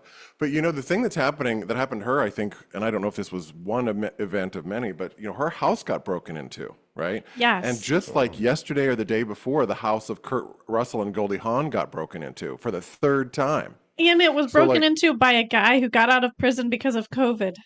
Yeah. So it's not, it's policy, really. I mean, it's just like they don't want to live in this, permissive sort of thing that's going on in California. And, I think in that interview, she mentioned she was like, well, I can go with you on this, like about prostitution, which is sort of a rather, I don't know, you tell me, you correct me, rather libertarian view, right? Like, okay, if you're going to deregulate prostitution or regulate it or something where it's like, okay, you could pay taxes, you're going to take care of the healthcare. And she's like, okay, I could do that, but not for like them to just be loitering out in the streets everywhere and, just hanging out everywhere. But I think that every time I see me. Yeah, me too. My libertarian views on that one. It's like, okay, deregulation of sex work or decriminalization, of sex work. Right. But yet she wants it to be more regulated. And I'm not sure libertarians are for that exactly. Yeah. Regulating something once it's decriminalized, like marijuana. Because I think the idea, well, they would pay taxes or whatever, it's like, okay, sort of like with marijuana. But yeah, I think every time I see stuff like this, I just get a little bit more encouraged that I'm not crazy, because I consider myself to be I would be in the same worldview as her, like 5 or 6 years ago. And yeah, she's in Miami now, so she went to Florida, right? She moved to Florida, just like a lot of these other people are moving to Florida. And I just really resonate with what she's saying. And every time someone comes out and has the courage to say this, who's on that team, I always am like, oh, thank you, somebody. Because it's sort of like we're getting this all or nothing view of what liberality is. And even the word liberal doesn't mean anything. And we talked about that before. I mean, it doesn't, liberalism is not progressivism, and those two things are not the same. But people conflate them all the time, right? And that's, I think, one of the problems with the Democratic Party now is that they've been overtaken by radical progressives and and they're shouting everything down, and I think people are just over it, So, and like she said in that video, I don't know if you played enough of that clip, but where, you are moving so far to the right by just standing still. And then, like you said on what was it earlier this week when the French elections came down, and it's like they're alt right or far right. If everyone left, everyone right of Stalin is far right. Right. Like, then the term doesn't mean anything anymore. And far right or even being on the right or being conservative, we've sort of now in the cultural milieu, we've made that a dirty word. And I'm like, it doesn't have to be a dirty word. It can just be a variance of opinion. The way I think about this in a bigger picture is kind of like, this is like woke is sort of the revenge of the mediocre, right? What it is it is people who when there came time and when you're growing up, there was a decision that you had to make at one point in your life on whether or not you were going to try and achieve, whether you would accomplish things, whether or not you would deal with the adversity that was given to you in life as a natural part of being a human being on this planet. Everybody, whether you are the richest person in the world or the poorest person in the world, is going to face some kind of an adversity. And how you deal with that adversity is what defines you as a human being. So I remember being a kid in elementary or middle and high school, and there would be the perennial sad sacks, which were people that would have things that would happen to them, and some people definitely had worse luck than others. But the excuses were always trotted out as to why they couldn't do this, why they couldn't hand their homework in on time, why they couldn't do this. There was excuse after excuse, and the excuse was always some form of victimhood. Something external had happened to them that had prevented them from being able to accomplish what it is, right? So they had this high external locus of control. And the reason for their failures was never their own behaviors. It was never their own actions. It was always some form of oppression from the outside world, right? So when you think about someone who has this high external locus of control, you can see this playing out in adulthood and in politics and in the corporate world with DEI and ESG, where people who were fat, who didn't want to get up early in the morning and go to the gym or perhaps eat fewer calories, for a long time they blamed, I'm big boned or I'm from a fat family or things like that. And they don't want to have to take responsibility for themselves. So what did they do? They invented this concept of healthy at any size in order to continue to double down on confirming their biases, which was, it was some external factor that is responsible for me being a humongous loser or a 600-pound whatever or something like that. So it is the triumph of the mediocre is what I'm saying, is that is what this woke philosophy is, versus people like yourself. You were always going out. You were never like a victim per se, because you would go out and accomplish things. You would go to choir concerts, you would take first place, right? Singing competitions and things like that. You were in the Boston Pops recently. Like, accomplishment is a value that was instilled in us to a large degree. So I look at these people, it's hard for me to feel sympathy for people who, given many of them even better circumstances than ourselves, squander the opportunities that are placed with, squander their lives, essentially, Justin, and throw their lives and opportunities away in order to play the victimhood game. And some of them play it well. And actually, you know what? The sad truth is that some of them even thrive with that victimhood game because of the system that they have created. And that's, for me, I think that's one of the reasons why I don't want people like that with their hands on the levers of power. Right? They'd have no business being anywhere close to power, because the view of the ideology is based on grievance, and it's based on resentment, and it's based on critique, right? But the thing is, they don't offer anything. They don't offer. The thing about I've discussed this with my friends, and we've talked about these progressive social justice fundamentalists, there is no possibility of forgiveness, right? I don't know if you saw this, but the past week or so, Dylan Mulvaney, you know, our favorite Bud Light I haven't heard much about spokesperson. him lately. Yeah. Well, the left turned on Dylan this past week because Dylan wouldn't come out and make a statement about the Israel-Palestine conflict because I know when I'm really looking for hard-hitting insight on global, territorial issues, I'm going to go and find a transgender influencer to tell me what to think. And all of these, far left rabid people were coming at Dylan and being like, why don't you say anything? Why don't you say anything? You need to say something. You being so pro-women and you're not saying anything. I have to tell you, that was one of the things that in 2020 really got me off of the left completely. Because what I saw was just that, was that coercion around George Floyd, which was like, you have to post the black square. So then everybody posts black squares. And then, of course, the following day, people come out and say, stop posting black squares. Like nobody could get the messaging. And it was really just about, I really think we're all just being played. And that's how I felt. I was like, oh, I'm being played here. I'm being played. People are demanding speech, which I might add is a violation of your speech rights, by the way. I say that a lot, but it's true.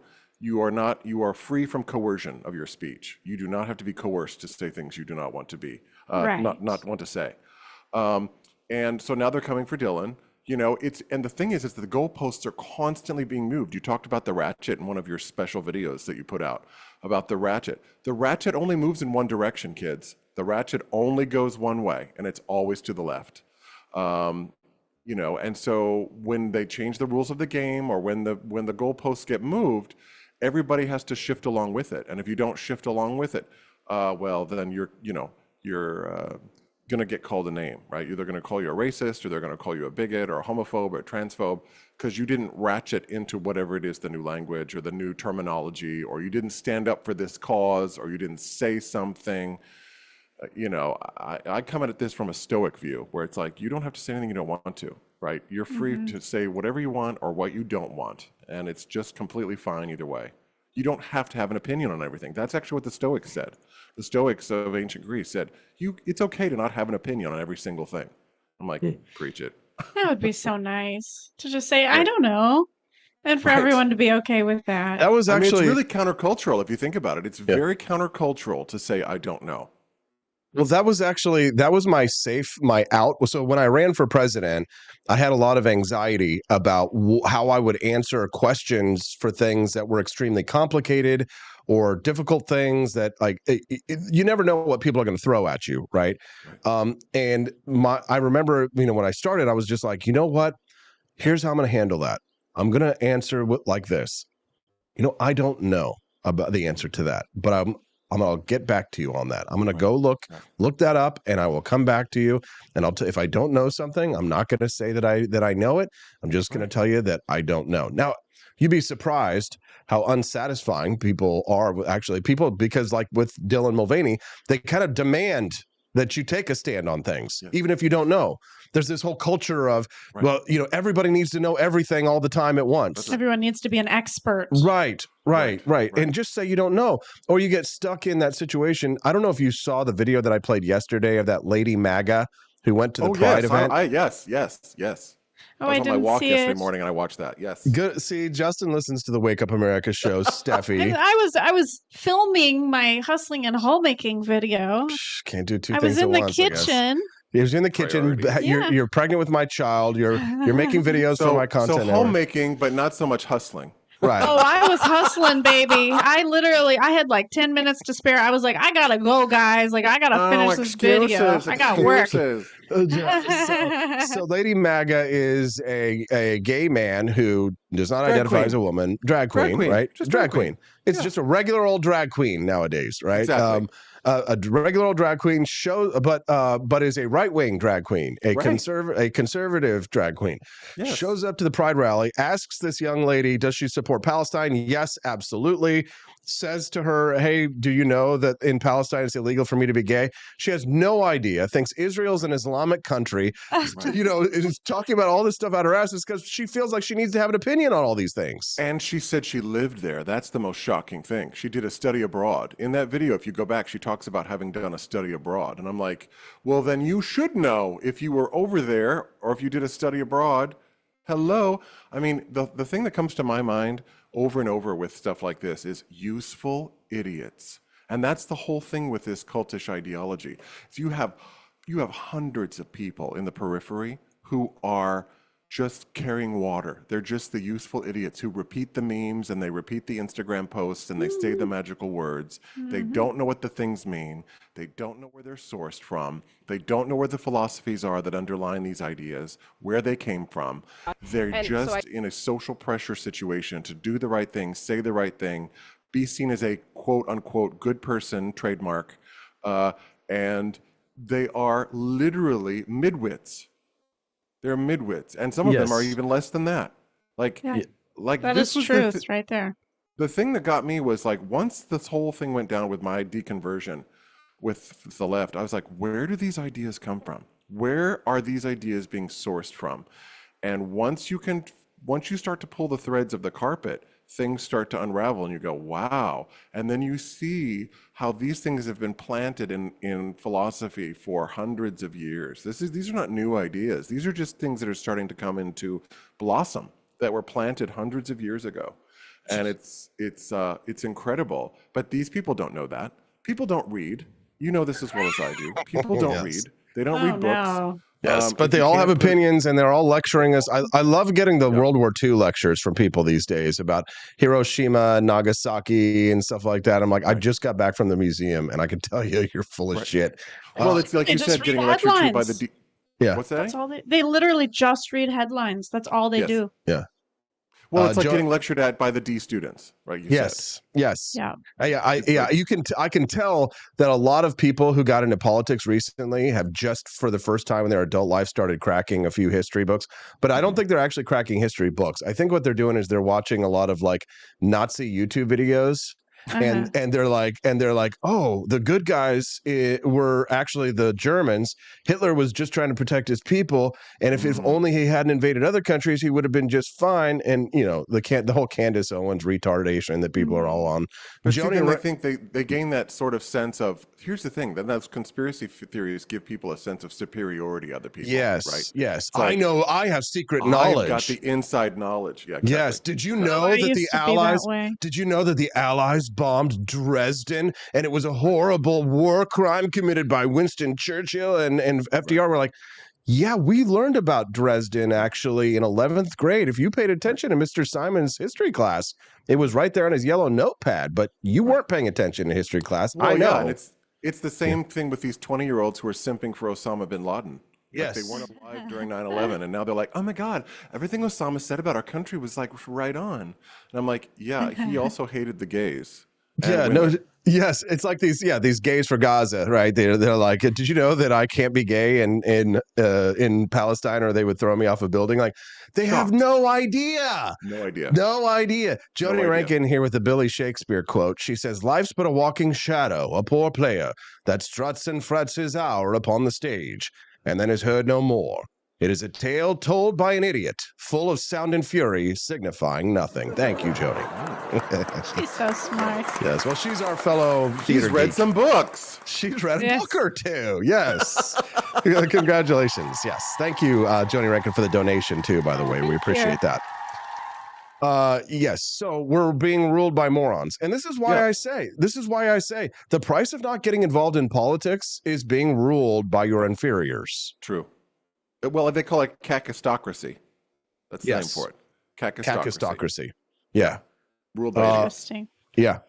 And, you know, I mean, and again, I got inspired by Ron Paul to get involved. Me too. You know, and running for office in part was sort of like, a defense mechanism, right? To try and because look who they nominated, Gary Johnson. What is Aleppo? You know, let's do a gummy, right? They just. The problem is that, you know, the libertarians, democracy, but the people are retarded, as you say. Well, you know, I saw the thing with Chase, what's his face? I don't know. Chase Oliver. You know, he wouldn't go on Tim Pool and he wouldn't, you know, he was like, I'm not going to go on that show and argue. Right. Hello, you're running for president. If you can't put yourself in the hot seat and defend your own positions in a show that has a lot of viewership to defend your ideas and be seen as a presidential candidate, excuse my French, but why in the the hell should anyone vote for you? If you're not willing to go into the tough stuff, how are you going to deal with, Iran? How are you going to deal with Iraq as a presidential candidate? They bragged. Are you shitting me? Yeah, they're like, oh, Chase is so tough. He's going to stand up to Benjamin Netanyahu, and he's going to stand up to Vladimir Putin, but he can't stand up to somebody that he thinks is a mean old racist on the show that has, that they said. But this is how you know it was cope. That they're really just scared of them.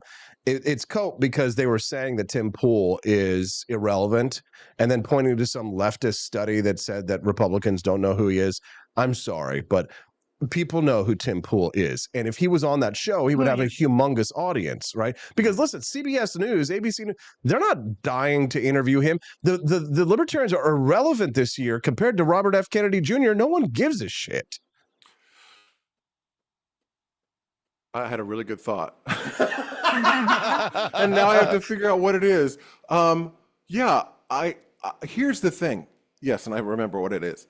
Yay. Not debating is a leftist tactic. Yes. That's a tactic of the left. That is a tactic of the progressive left. That it's like, I don't have to engage with a quote unquote Nazi, racist, homophobic, transphobic, whatever. Yes, you do.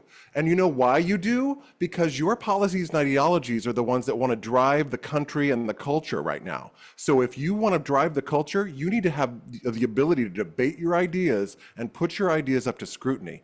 That is, to me, what the definition of liberalism is that you bring your idea to the table and everybody gets to hash it out and talk about it, and you get to reason and rationalize why we should believe what you think.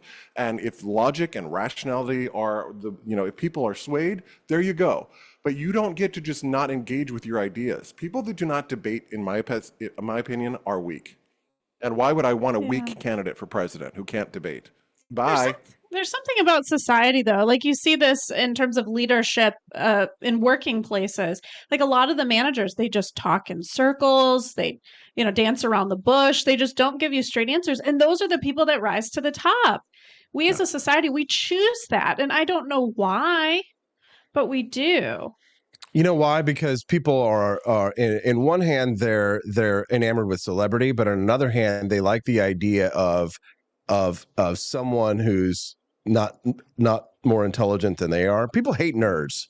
You know what I mean? They hate nerds. They hate intelligent people. Politics is a popularity contest. It's not about who's the best person to go, right?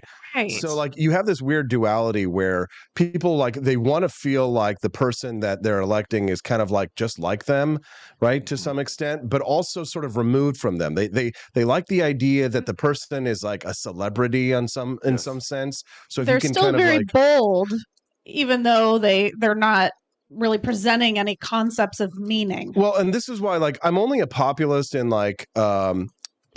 certain aspects, in the sense that I'm a populist against the current elites that we have now, right? But I'm an elitist in the sense that I don't really necessarily think that the common man is necessarily all that brilliant. I very much believe, like what H.L. Mencken wrote in his book on politics, his famous quote was that as democracy is perfected, the office of president represents more and more closely the inner soul of the people.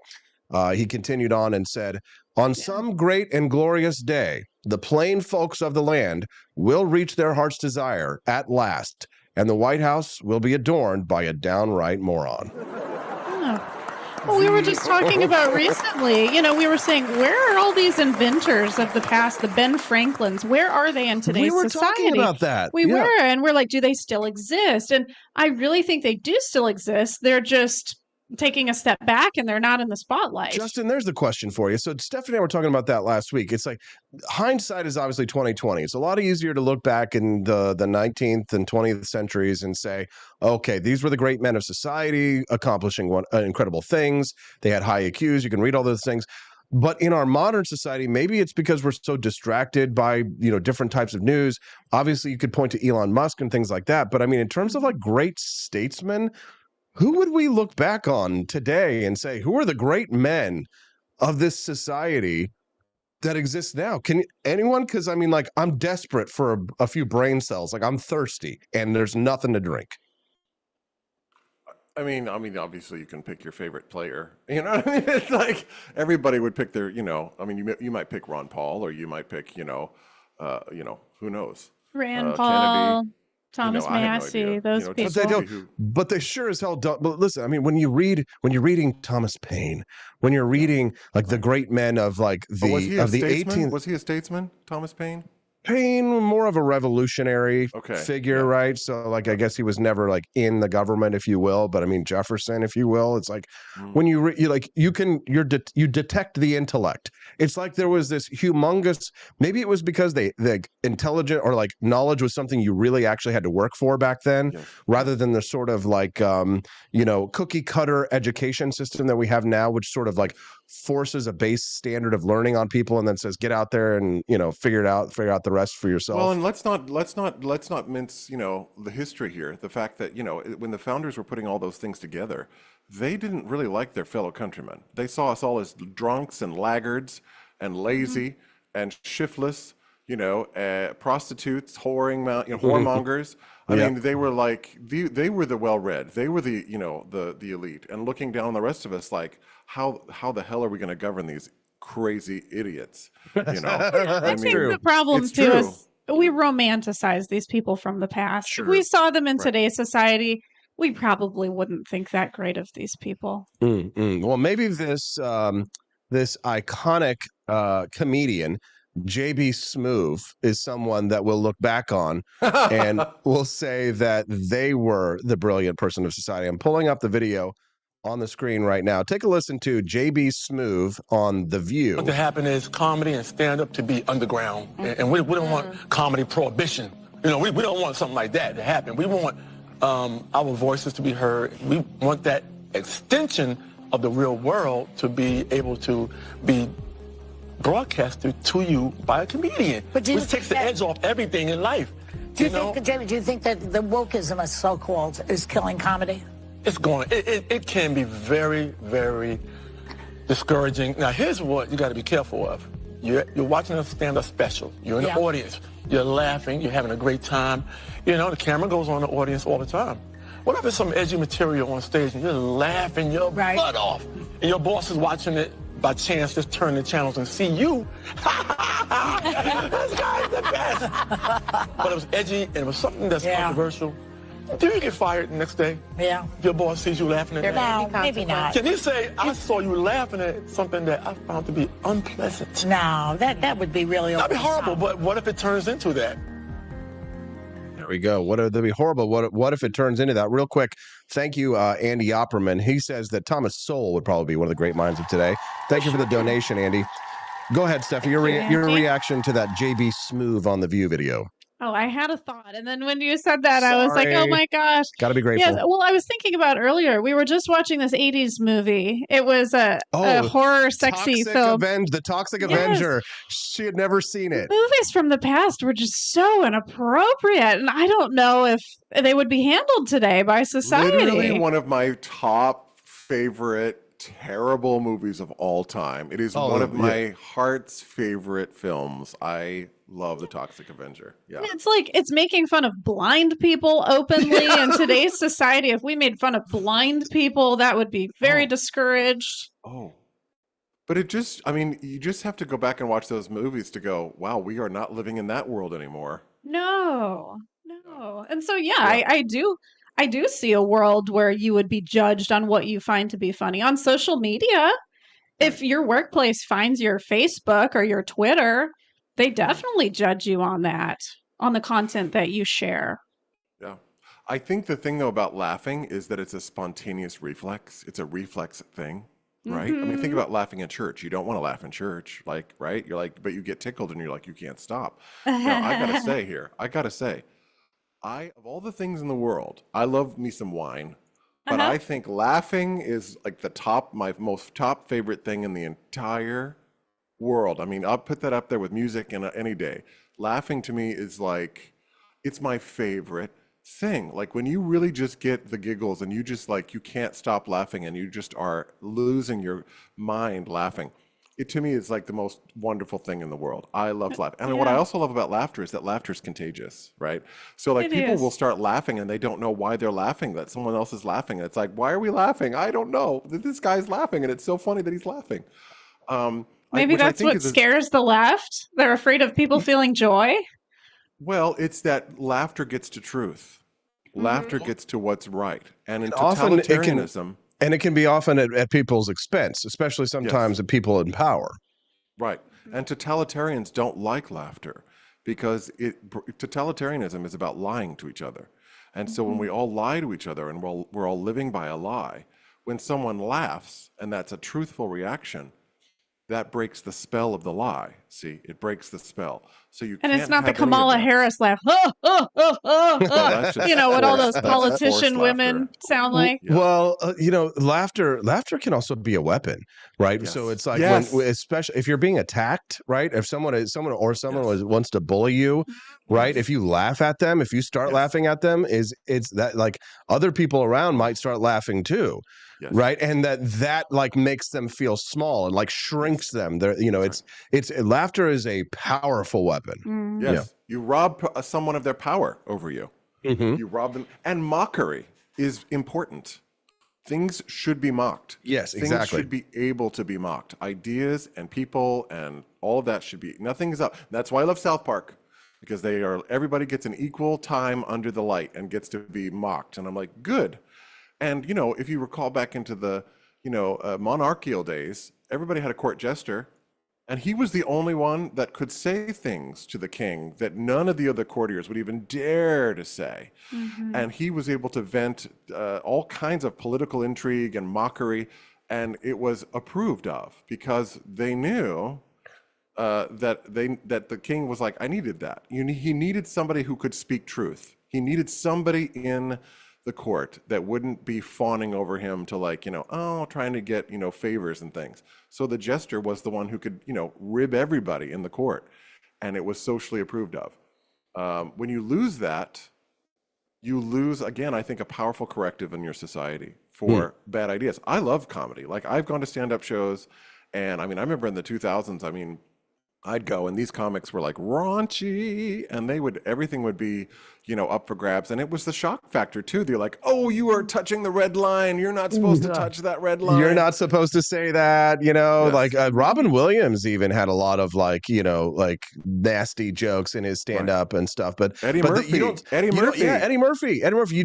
George Carlin, right? You don't see that kind of stand up anymore because even like quote unquote, like anti-woke comedians, other than maybe Dave Chappelle or maybe two or three others, if they make fun of the woke stuff, you can tell they're kind of like tenderly poking, like they never kind of like cross the line into what would actually offend the woke people. They're able to like criticize woke people making fun of them, but they don't go into like Toxic Avenger. Oh, that's a blind. I've never had sex with a blind bitch before, and and like those kinds of things. They would never do that because that would then get them canceled. Speaking of getting canceled, Justin, this final topic that I want to introduce before we go is the one topic that can get us canceled with our audience. And I will say we can get canceled. Yes, that this is how we actually lose friends and make enemies. And I want to say this is going to be the thing. I've covered a lot of controversial topics in my career on television and radio and now podcasting, but this is the one topic that I get hate mail. People contact me and are like, Austin, if I find you, I'm going to fuck you up. Like, oh my gosh. I'll tell you what it is in just a second, though. But we're going to finish the show on this topic, so don't worry. We are going to get to it. My microphone lasts. Because I know it always goes bad at the end. It's around this time that Justin's microphone dies. Maybe it's a good thing and it's going to save us from getting mauled by a pit bull or something. But real quick before we get there, I just want to reset because there's a massive amount of people who are watching us over on X.com this morning. Over 1,100 people watching us live over there. Can you imagine, Justin, that kind of audience in person, what that would be like right now? 1,100 people watching us. Theater. It's huge. Yeah, Right. Great. Right. Imagine size. all those people in front of us right I know. now. If they were there, they're there. They're watching. They're listening. Hello. Would they be laughing or would they be scared that their boss would see them? I don't know, but we're going to find out here in just a minute. I just wanted to say hello and thank you for joining us live. If you don't know who we are, I'm Austin Peterson. This is my show, the Wake Up America show. We do it 5 days a week. It's a 2-hour morning live stream of tour de force of economic freedom and personal liberty and just goofballing around a lot of times. We call it the Silly Shirt Show with serious coverage, right? We're having a lot of fun. On Fridays, it's a special day, and that is why my smoking hot redheaded libertarian wife Steffi is here with me. Hello. And why my 6'9" tall brother, Justin Peterson, they called him the Toxic Avenger. He's got the muscles without the weird green face. But I'm not from Brussels. And yeah, the muscles not from Brussels. Justin Peterson is what the Toxic Avenger would look like, or the Incredible Hulk when he would dress up as such, paint his face green then sometimes. But my brother, Justin Peterson, live from Boston, and he comes on Fridays, and we just have an absolute blast here on the show. So make us a part of your morning schedule and click like and retweet or repost the stream and share with your friends. We'd be glad to hang out with you guys regularly and make friends, be a part of our family. So the next topic that my brother sent me, again, this is like the political, this is more controversial than I would say abortion. You got my curiosity. I had your curiosity, and now you have my attention. Leonardo DiCaprio from Django Unchained meme. All right, now here is the video that I'm going to pull up on the screen right now, so that our listeners and viewers can see it. This is a terrifying pit moment. bull. A man has to scale a fence to escape the bites from an out-of-control pit bull. The dog was out for a walk with its owner when the jogger came running by in a Chicago neighborhood.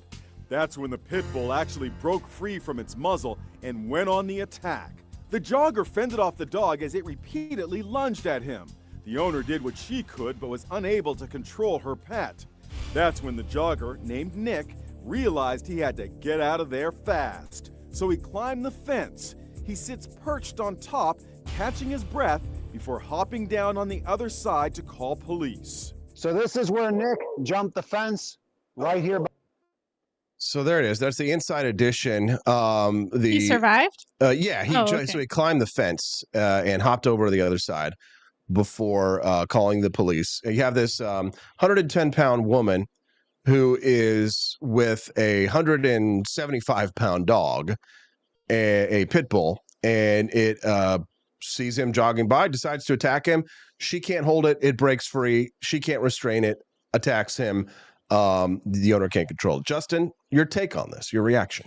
So many thoughts. First of all, I'm not a fan of pit bulls at all.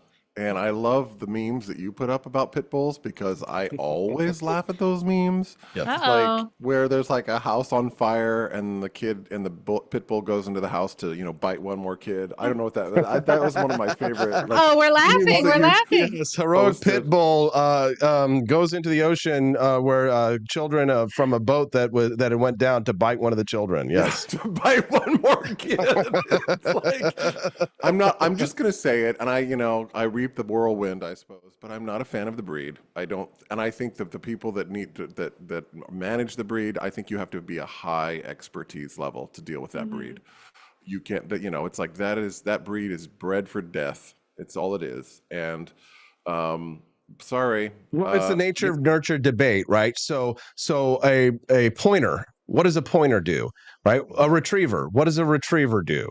Right? A pit bull, what does a pit bull do? And people don't like this argument. They don't like this discussion because they are terrified that we might, if that's true, if nature is, if there are such a thing as heritable traits in animals, then there might be such a thing as heritable traits in humans. There are. Right. Well, yeah. And, when I see that, I'm like, first of all, that guy needed some bear spray or he needed a gun or something. It's like, right. When you're out in that situation, it's like, sorry, if you're not going to take care of your dog, I will, right. Like that's it. Game over. I'll tell you a story. Once I was coming down the street here in my house and it was dark, right? I was walking down the street to come home and all of a sudden out of nowhere came this like yappy, weird, figure of what I assumed was a small terrier breed dog running at me, but I couldn't tell what it was because, you know, it's dark. And all of a sudden you see this thing running full tilt boogie at you. And I'm like, what the? I mean, it could have been a rabid raccoon. It could have been anything. And then, of course, maybe like a minute or so later, this woman runs out in the street and goes, "Oh, Muffy, come back." I'm like, I was so furious. I was like, lady, you're lucky that I didn't punt kick your dog all the way down the fucking street. Because I'm like, I don't know your dog from Adam, and you can't control your animal. I'm like, and that was a small dog. That was a small dog. So like here you see this situation. I'm like, why doesn't this lady just get a giraffe?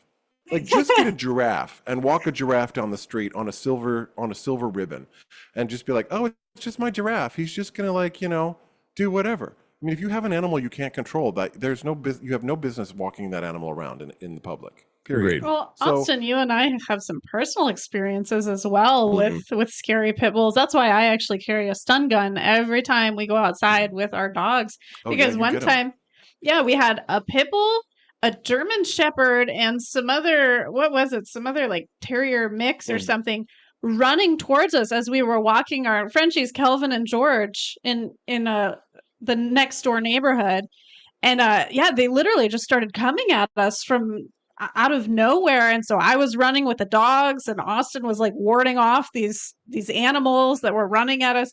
It was terrifying. And we even called the police to see what our rights were. Well, here's my thing. Are you ready? Go ahead. Yeah. I don't like your kids, and I don't like your dogs, and I don't want to be around your kids, and I don't want to be around your dogs. So keep them away from me. I don't want them. Yeah. You think, oh, my dogs are so cute. Oh, my kids are so cute. No, they're not. They're fucking ugly, and I hate them. You leave me alone. I like this picture, the meme that I have pulled up where it shows a dog next to a baby, and the dog is named Another One, and the baby's named The Dust.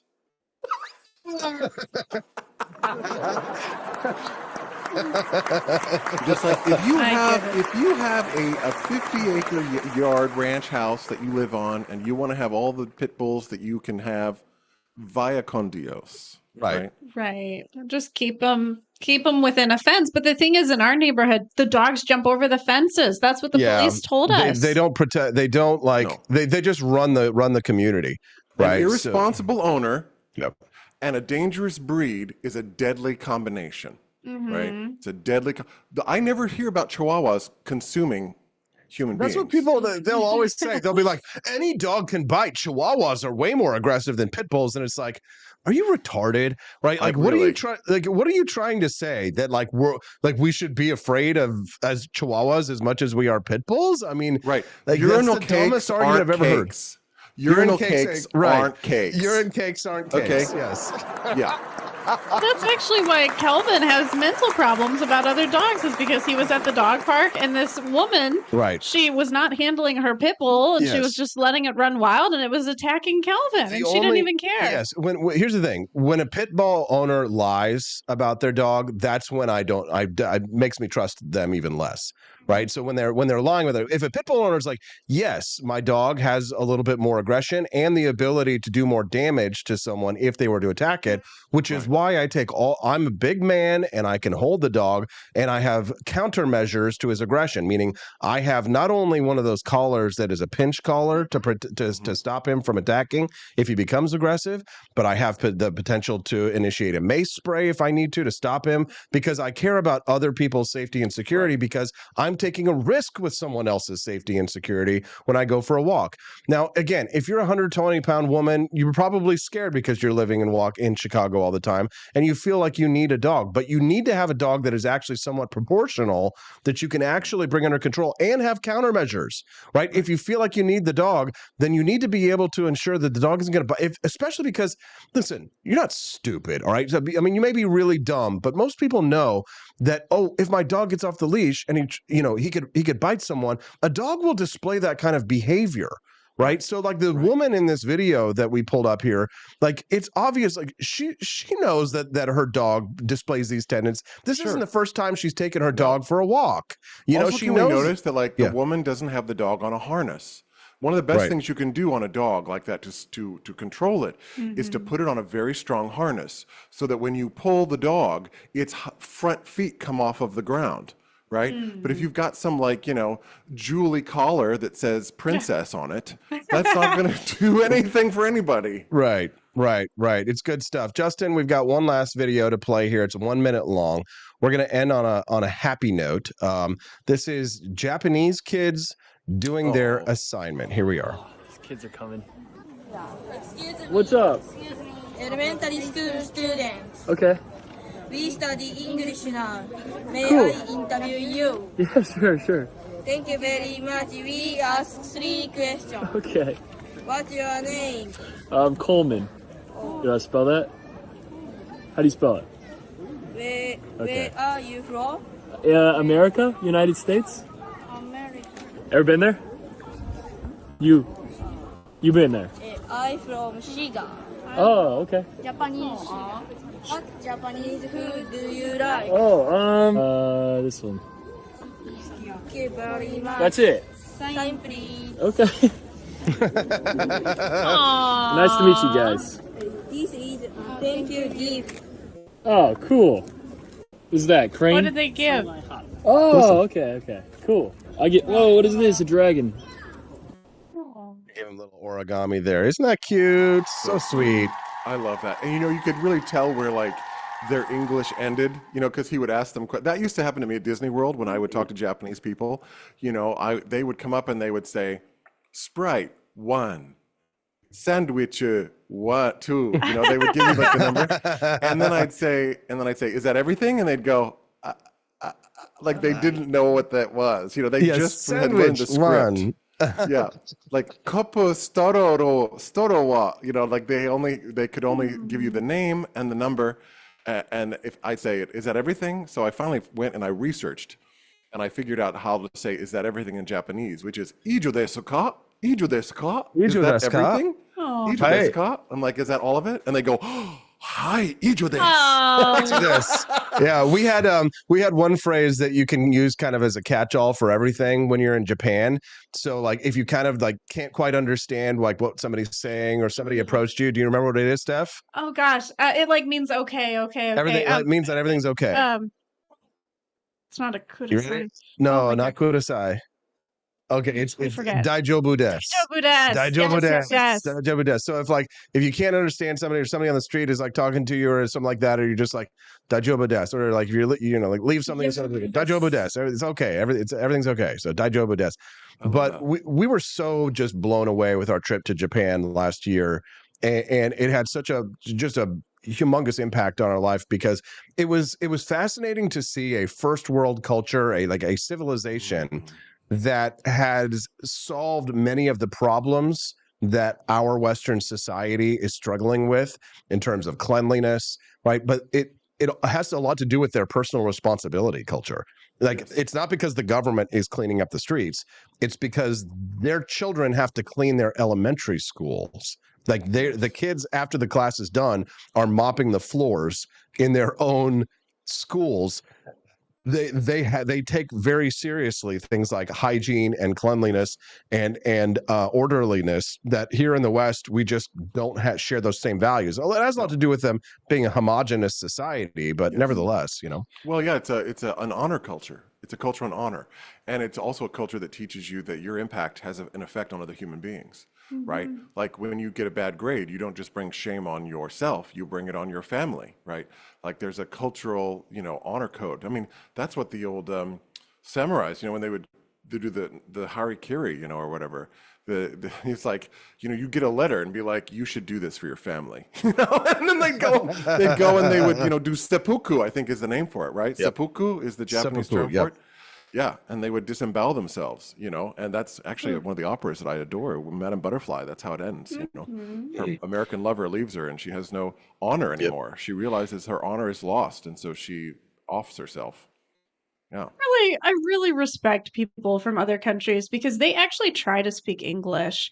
And it really irks me whenever I'm watching YouTubers who travel around the world and they're filming themselves, and these people in these other countries are trying to speak to them in the other language, and they don't even try. They're just like, oh, hi. We're It's like at least learn how to say hello in the language. real quick. It's 8:57 a.m., which means that the people who are watching us over on X.com, I think might be about to lose the stream. I'm not entirely sure. Now that we're on Rumble Studio, it might be different now. But I just wanted to if we go over by a couple of minutes, I just want to remind anybody that's on X.com, because we've got like 1,000 some odd people joining us, 1,275 people, that we are streaming live through rumble.com. So if you'd like to hang out with us for maybe just a few more minutes as we sort of tidy things up, rumble.com/AP for Liberty. Give us a follow over there. As a matter of fact, now might be a good opportunity for me to accept the Rumble Studio advertisement. Why not? They have a campaign going on right now to help to support channels like ours through their Rumble Studio, which is a new advertising opportunity, which helps us to grow and helps Rumble to grow as well. So real quick, before we move on, just want to remind everyone that you should download the Rumble app. And once you download the Rumble app, you can search for my channel, AP for Liberty, and follow the channel directly on the app. That's going to make sure that you get a notification every time that we go live. So if you're watching us on Rumble right now, you'll be able to click the link in the description or pinned in the live chat to download the Rumble app on your phone. It's totally free. But if you'd like to watch us on the big screen, it's also available for Apple TV, Android TV, Fire TV, Roku, LG, and Samsung TVs. All you need to do is search for Rumble. We are AP for Liberty over on rumble.com. So download that app, and thank you to the Rumble Studio campaigns. Well, that was a very fitting ad. It applies to our audience very much. It certainly does. And we're grateful to Rumble for that new income stream, revenue stream for us as well. Yes, so very much. Just finishing this. That's all I got to say here. I'm going to be a rogue. I'm going to go rogue. Good. It's Flag Day. It's Flag Day, y'all. And so, like, you got to get your appeal to heaven flag in the Oh, yeah. Yeah, exactly. That's awesome. It's Flag Day. And I'm of the, we have the flag, but I know, don't buy the communist flag. Isn't it funny how triggered the left was, Justin, by the appeal to heaven flag? I mean, it made no sense why they were so triggered by it. But it's kind of like, it's almost like, how do I describe it? I'm looking for like a way to describe this. It's like so simple-minded. To be triggered by a symbol, they must not have known what it had to do with, because they were making up all these things. Well, it represents Christian nationalism, and it represents authoritarianism, all this kind of stuff. And it's like, no, you dumb bitches. It represents that in the early days of the American Revolution, that they felt like there was no one that was there on their side, so they had to appeal to heaven, right against the tyranny of the British. I mean, the same people that brought you the 1619 Project, right? Who want to do revisionist history on you and lie to you about history. Lies, just lies. Appeal to heaven. We have flags, Stephanie, but there's a lot more in the shop that you made as well. Oh, yes. We also have coffee mugs. We have a t-shirt for it. We definitely have stickers you can put on your car even.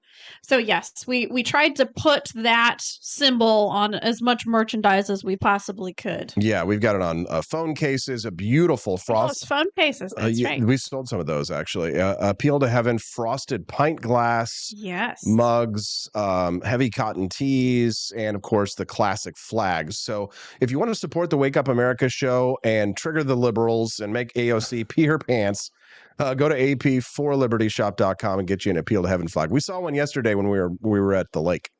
Do you have a Gadsden pride flag? Because you should. Oh, that's a good idea. A gay Gadsden flag. Oh, we have a Libertarians for Trump flag. Yeah, that's not gay. I know. But gay people are included.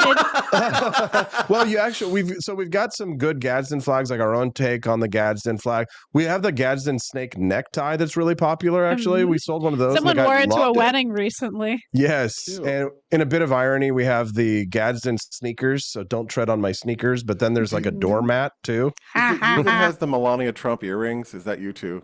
Yeah, yeah. We've got Yes. Melania Trump earrings. Yes. Yeah, that's a true libertarian test, is if somebody actually steps on your Gadsden flag doormat. Right. Well, If they you did really follow know what that it story, means. didn't you? Did you follow that story about? I think I wish I could tell you where it was, but they had a pride flag on the asphalt on the street, and I guess this motorist came and did donuts all over it, and everyone got all pissed off, and I'm like, well, maybe if you don't want people driving on your flag, don't put it on the ground. Yeah, why would you put a flag on the ground? Right.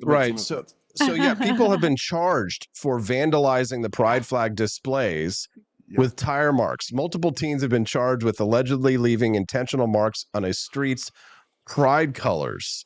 Yeah, here we are. I've got a video. Actually, I got the video up right now.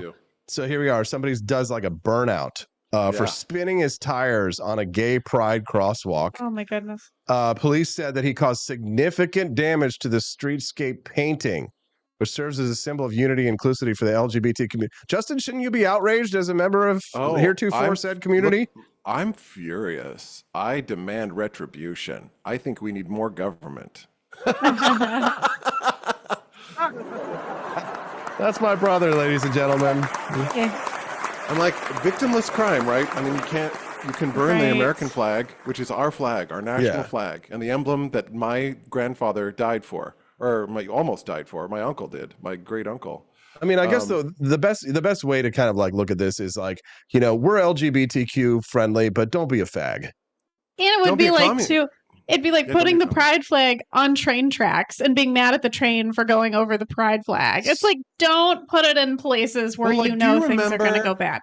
I was in Boy Scouts, and they taught us everything about the American flag. They taught us how high it should fly. They taught about regulations with lighting at night, that you never fly the American flag in the dark. You always have a light on the American flag. The American flag has to be the highest flag of all flags, no matter where it is. I mean, how to fold the flag, the whole kit and caboodle. So let me just posit this to my rainbow mafia friends and compatriots. If your flag is so important to you, why don't you treat it with respect? Yeah. I've got a video pulled up right now. 3 teenagers seen the video were charged with a felony for leaving scooter marks on the pride flag painted on the street in Spokane, Washington. Prosecutors are demanding a $15,000 bond for the teens. Oh, come on. Victimless crime. So did you hear that Lime scooters actually made it so that they deactivate if you if you drive over? What? Yes. If you go over a pride flag? If you drive over a pride flag in a Lime scooter, your scooter will deactivate. How does it know That's this? some Orwellian shit. Is there a camera attached to that? That's the kind of shit that people are terrified of, with these new smart cars, Justin. That it's you don't have the right opinions. Oh, well then we're going to turn off your electric vehicle and you're not going to be able to go to work today. And it probably zooms. It probably zooms up when it goes to an appeal to heaven flag. Right. Or an American flag. Well, it's Amazon did that, Justin. Remember when they said that somebody reported that there was a racial slur that was used in an Amazon Ring camera? So they shut down the security system of somebody's house for a few days? That happened. Amazing. That's Orwellian. Well, it's like if you if you want to know who has power over you, just look at who you're not allowed to criticize. Justin. Everybody should be allowed to criticize, and it's a victimless crime. And if you can deface and burn the American flag, and that's okay, but you can't burn the gay pride flag, that's all. Again, I'm just being consistent with my principles. I know that's kind of weird. That's a weird thing in 2024 to be consistent.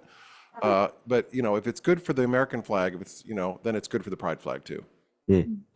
Justin, is there anything else that you'd like to say to all of the beautiful 1,400 or 500 people or so who are watching us from all over the world?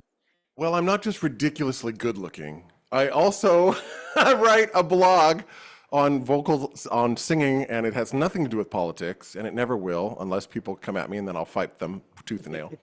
And that's over on Substack, justinpeterson.substack.com. I'm also, you can find me on my professional website, petersonvoicestudio.com. I teach voice lessons to all ages, and I work on Zoom, and I do, remote lessons, so it's no big deal. But always appreciate being here on Fridays. Thanks for having me. And it's Flag Day. Buy a flag. Yay. There we go. Justin Peterson. Thank you. Let's give it up for JP. Boop, boop. Justin, we love you very much. We'll see you next Friday here on the show, and we'll miss you at the baby shower. I know. You better take pictures, y'all. I keep asking We could for like pictures. live video with him. We will, Justin. We love you. Jody went to freaking Oceans of Fun last weekend. I say, go get me some pictures, girl. And she goes, I will. And then do I get a picture from Oceans of Fun? No. You know, I live vicariously through all y'all. So you need to send me more pictures. We will, Justin. We hope to see you here real soon. Baby's coming any day now. Whee! I can't love wait. You very, all right. Love you very much. Bye-bye, Justin. Bye. That's my bro, JP. He's so sweet. Yes. And you're my wife, and you're beautiful. Thank you. And you're pregnant. And I love being with you every single moment of the day. Oh, I love you too. Every day is a honeymoon for us. I know. Don't we have so much fun? We're always like having fun together. We're still planning adventures, even though I'm almost at my due date. We're like, let's go to this other tourist attraction. We work together. We play together. We spend time with each other. We try and support one another in our careers and our habits, and encourage each other. Like, you're still doing karate here at almost 9 months pregnant. Trying. I'm having some sciatica problems going on, so I'm a little bit limited, but anything from the waist up, I'm still very good at. There we go. Stephanie, it's the end of the show. Sadly, we got to say goodbye to all of our friends. But is there anything else that you want to say to our listeners before we go? Have you all seen my anarchy gardening video? Ooh. You can see the mass chaos in our backyard as I try to grow my fruits and vegetables. So please watch that. It's hustling and homemaking. You can get it at rumble.com/AP for Liberty or youtube.com/AP for Liberty. You can watch all of my videos at either one of those channels. I'm working on my next video. It's going to be very fun. I'll be in the kitchen if you enjoy my cooking videos. And be free. There we go. As always. All right. So real quick, before we go, guys, don't forget, as you exit the show, you need to exit through the grift shop, right? So that's ap4libertyshop.com. AP, the number 4, ap4libertyshop.com. The 4th of July collection is the place to be. You want to get those 4th of July orders in now so that you can get it by the 4th of July. We've got so many hilarious shirts and earrings and swim trunks and bikinis and so much fun pro-American stuff that you're not going to believe it. So there's how many pages are there? I'm going to go to this. It's a lot. How many I keep pages? adding more and more things. Let's see. The 4th of July collection. If There's you go, a lot of cute girl shirts in there too. Yes. Like with sequins. Yes, 7 pages of libertarian American goodness. Visors, we sold that American visor.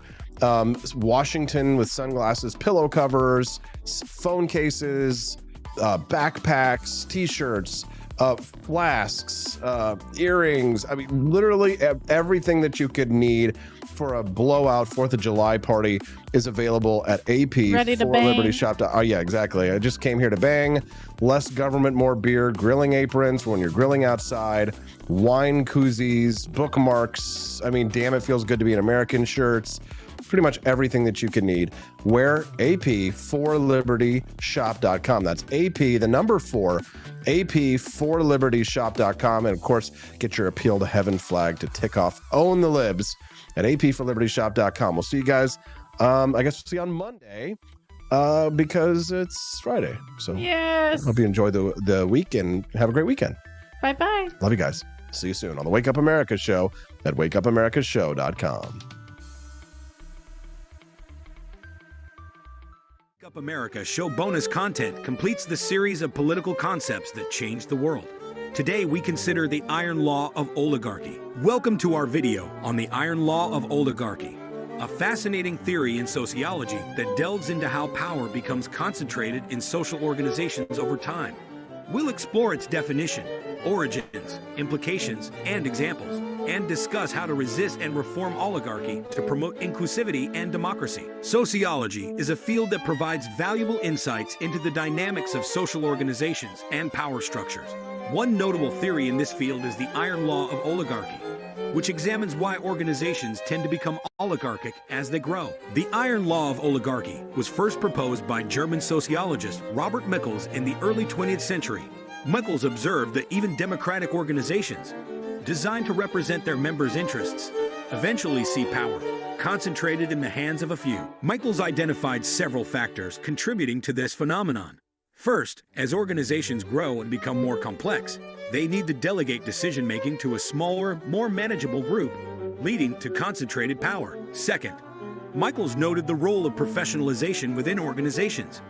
As these groups require specific skills and expertise, individuals with these qualities rise to power, creating a professional class that consolidates control. The iron law of oligarchy has significant implications for understanding social organizations and power dynamics. Michaels argued that the concentration of power is inevitable in any organization, challenging the idea that true democracy can be maintained in the long term. The theory suggests that those who hold power significantly influence an organization's decision-making and priorities, often sidelining the voices and interests of other members. Despite these challenges, Michaels believed that resistance and reform are possible.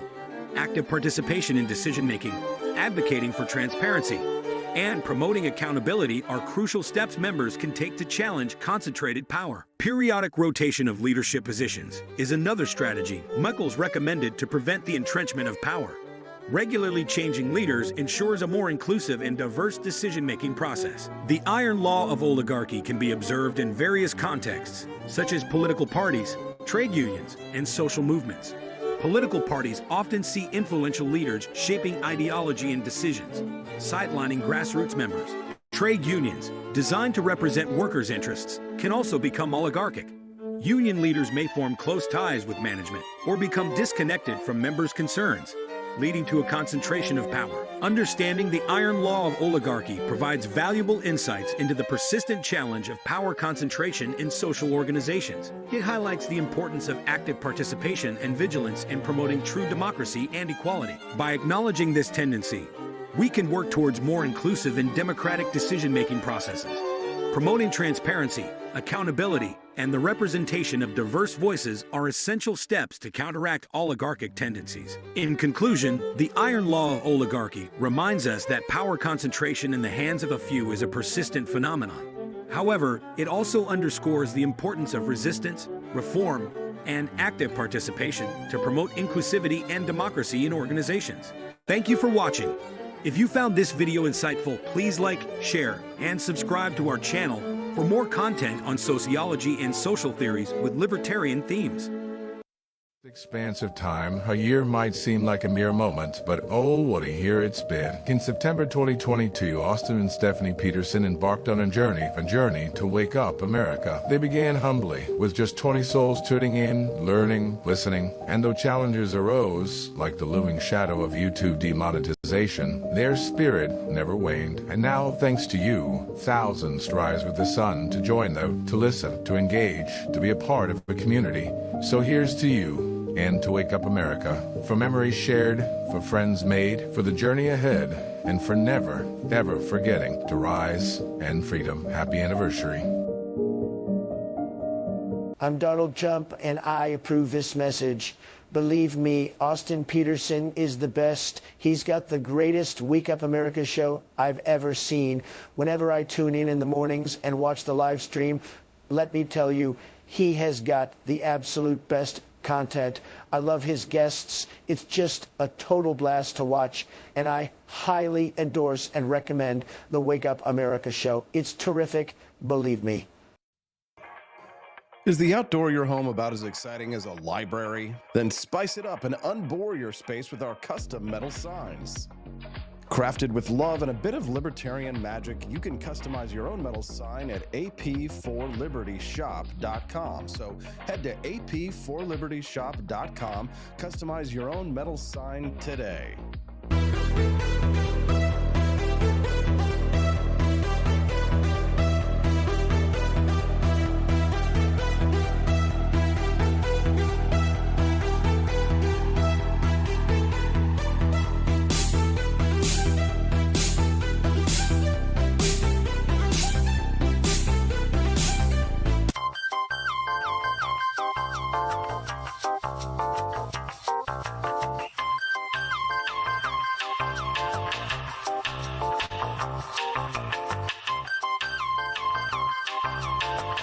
Welcome to a world of vocal discovery at Peterson Voice Studio.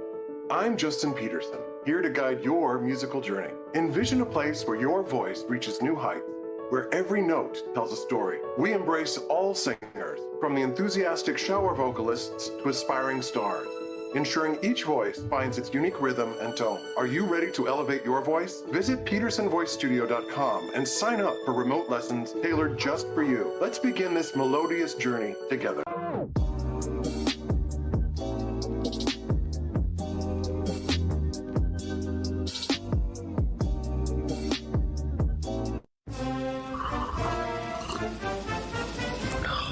Tired of spending your hard-earned money on woke corporations that don't share your pro-freedom values? Fed up with sipping liberal lattes and progressive cappuccinos? Introducing Founding Flavors from AP for Liberty Shop. Get your day started with Washington's Revolutionary Roast. As robust and principled as the man himself, this blend is the shot of energy heard round the world. Or maybe you want to taste the fervor of freedom with Adams's Patriotic Perk. It's as dynamic and balanced as the U.S. Constitution, sure to awaken your spirit of liberty. For the aficionados, we've got the Jeffersonian Java, a complex mix of flavors that speaks volumes about your refined tastes. And don't forget Betsy's Liberty Lullaby, our decaf option, crafted with the same care and dedication Betsy Ross put into our Star-Spangled Banner. This blend lets you enjoy the taste of freedom anytime without losing sleep. No woke beans here, folks. Just pure, patriotic, pro-freedom flavors brewed with love for liberty. So why compromise your principles for a cup of coffee?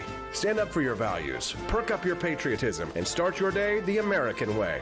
Get your Founding Flavors at apforlibertyshop.com.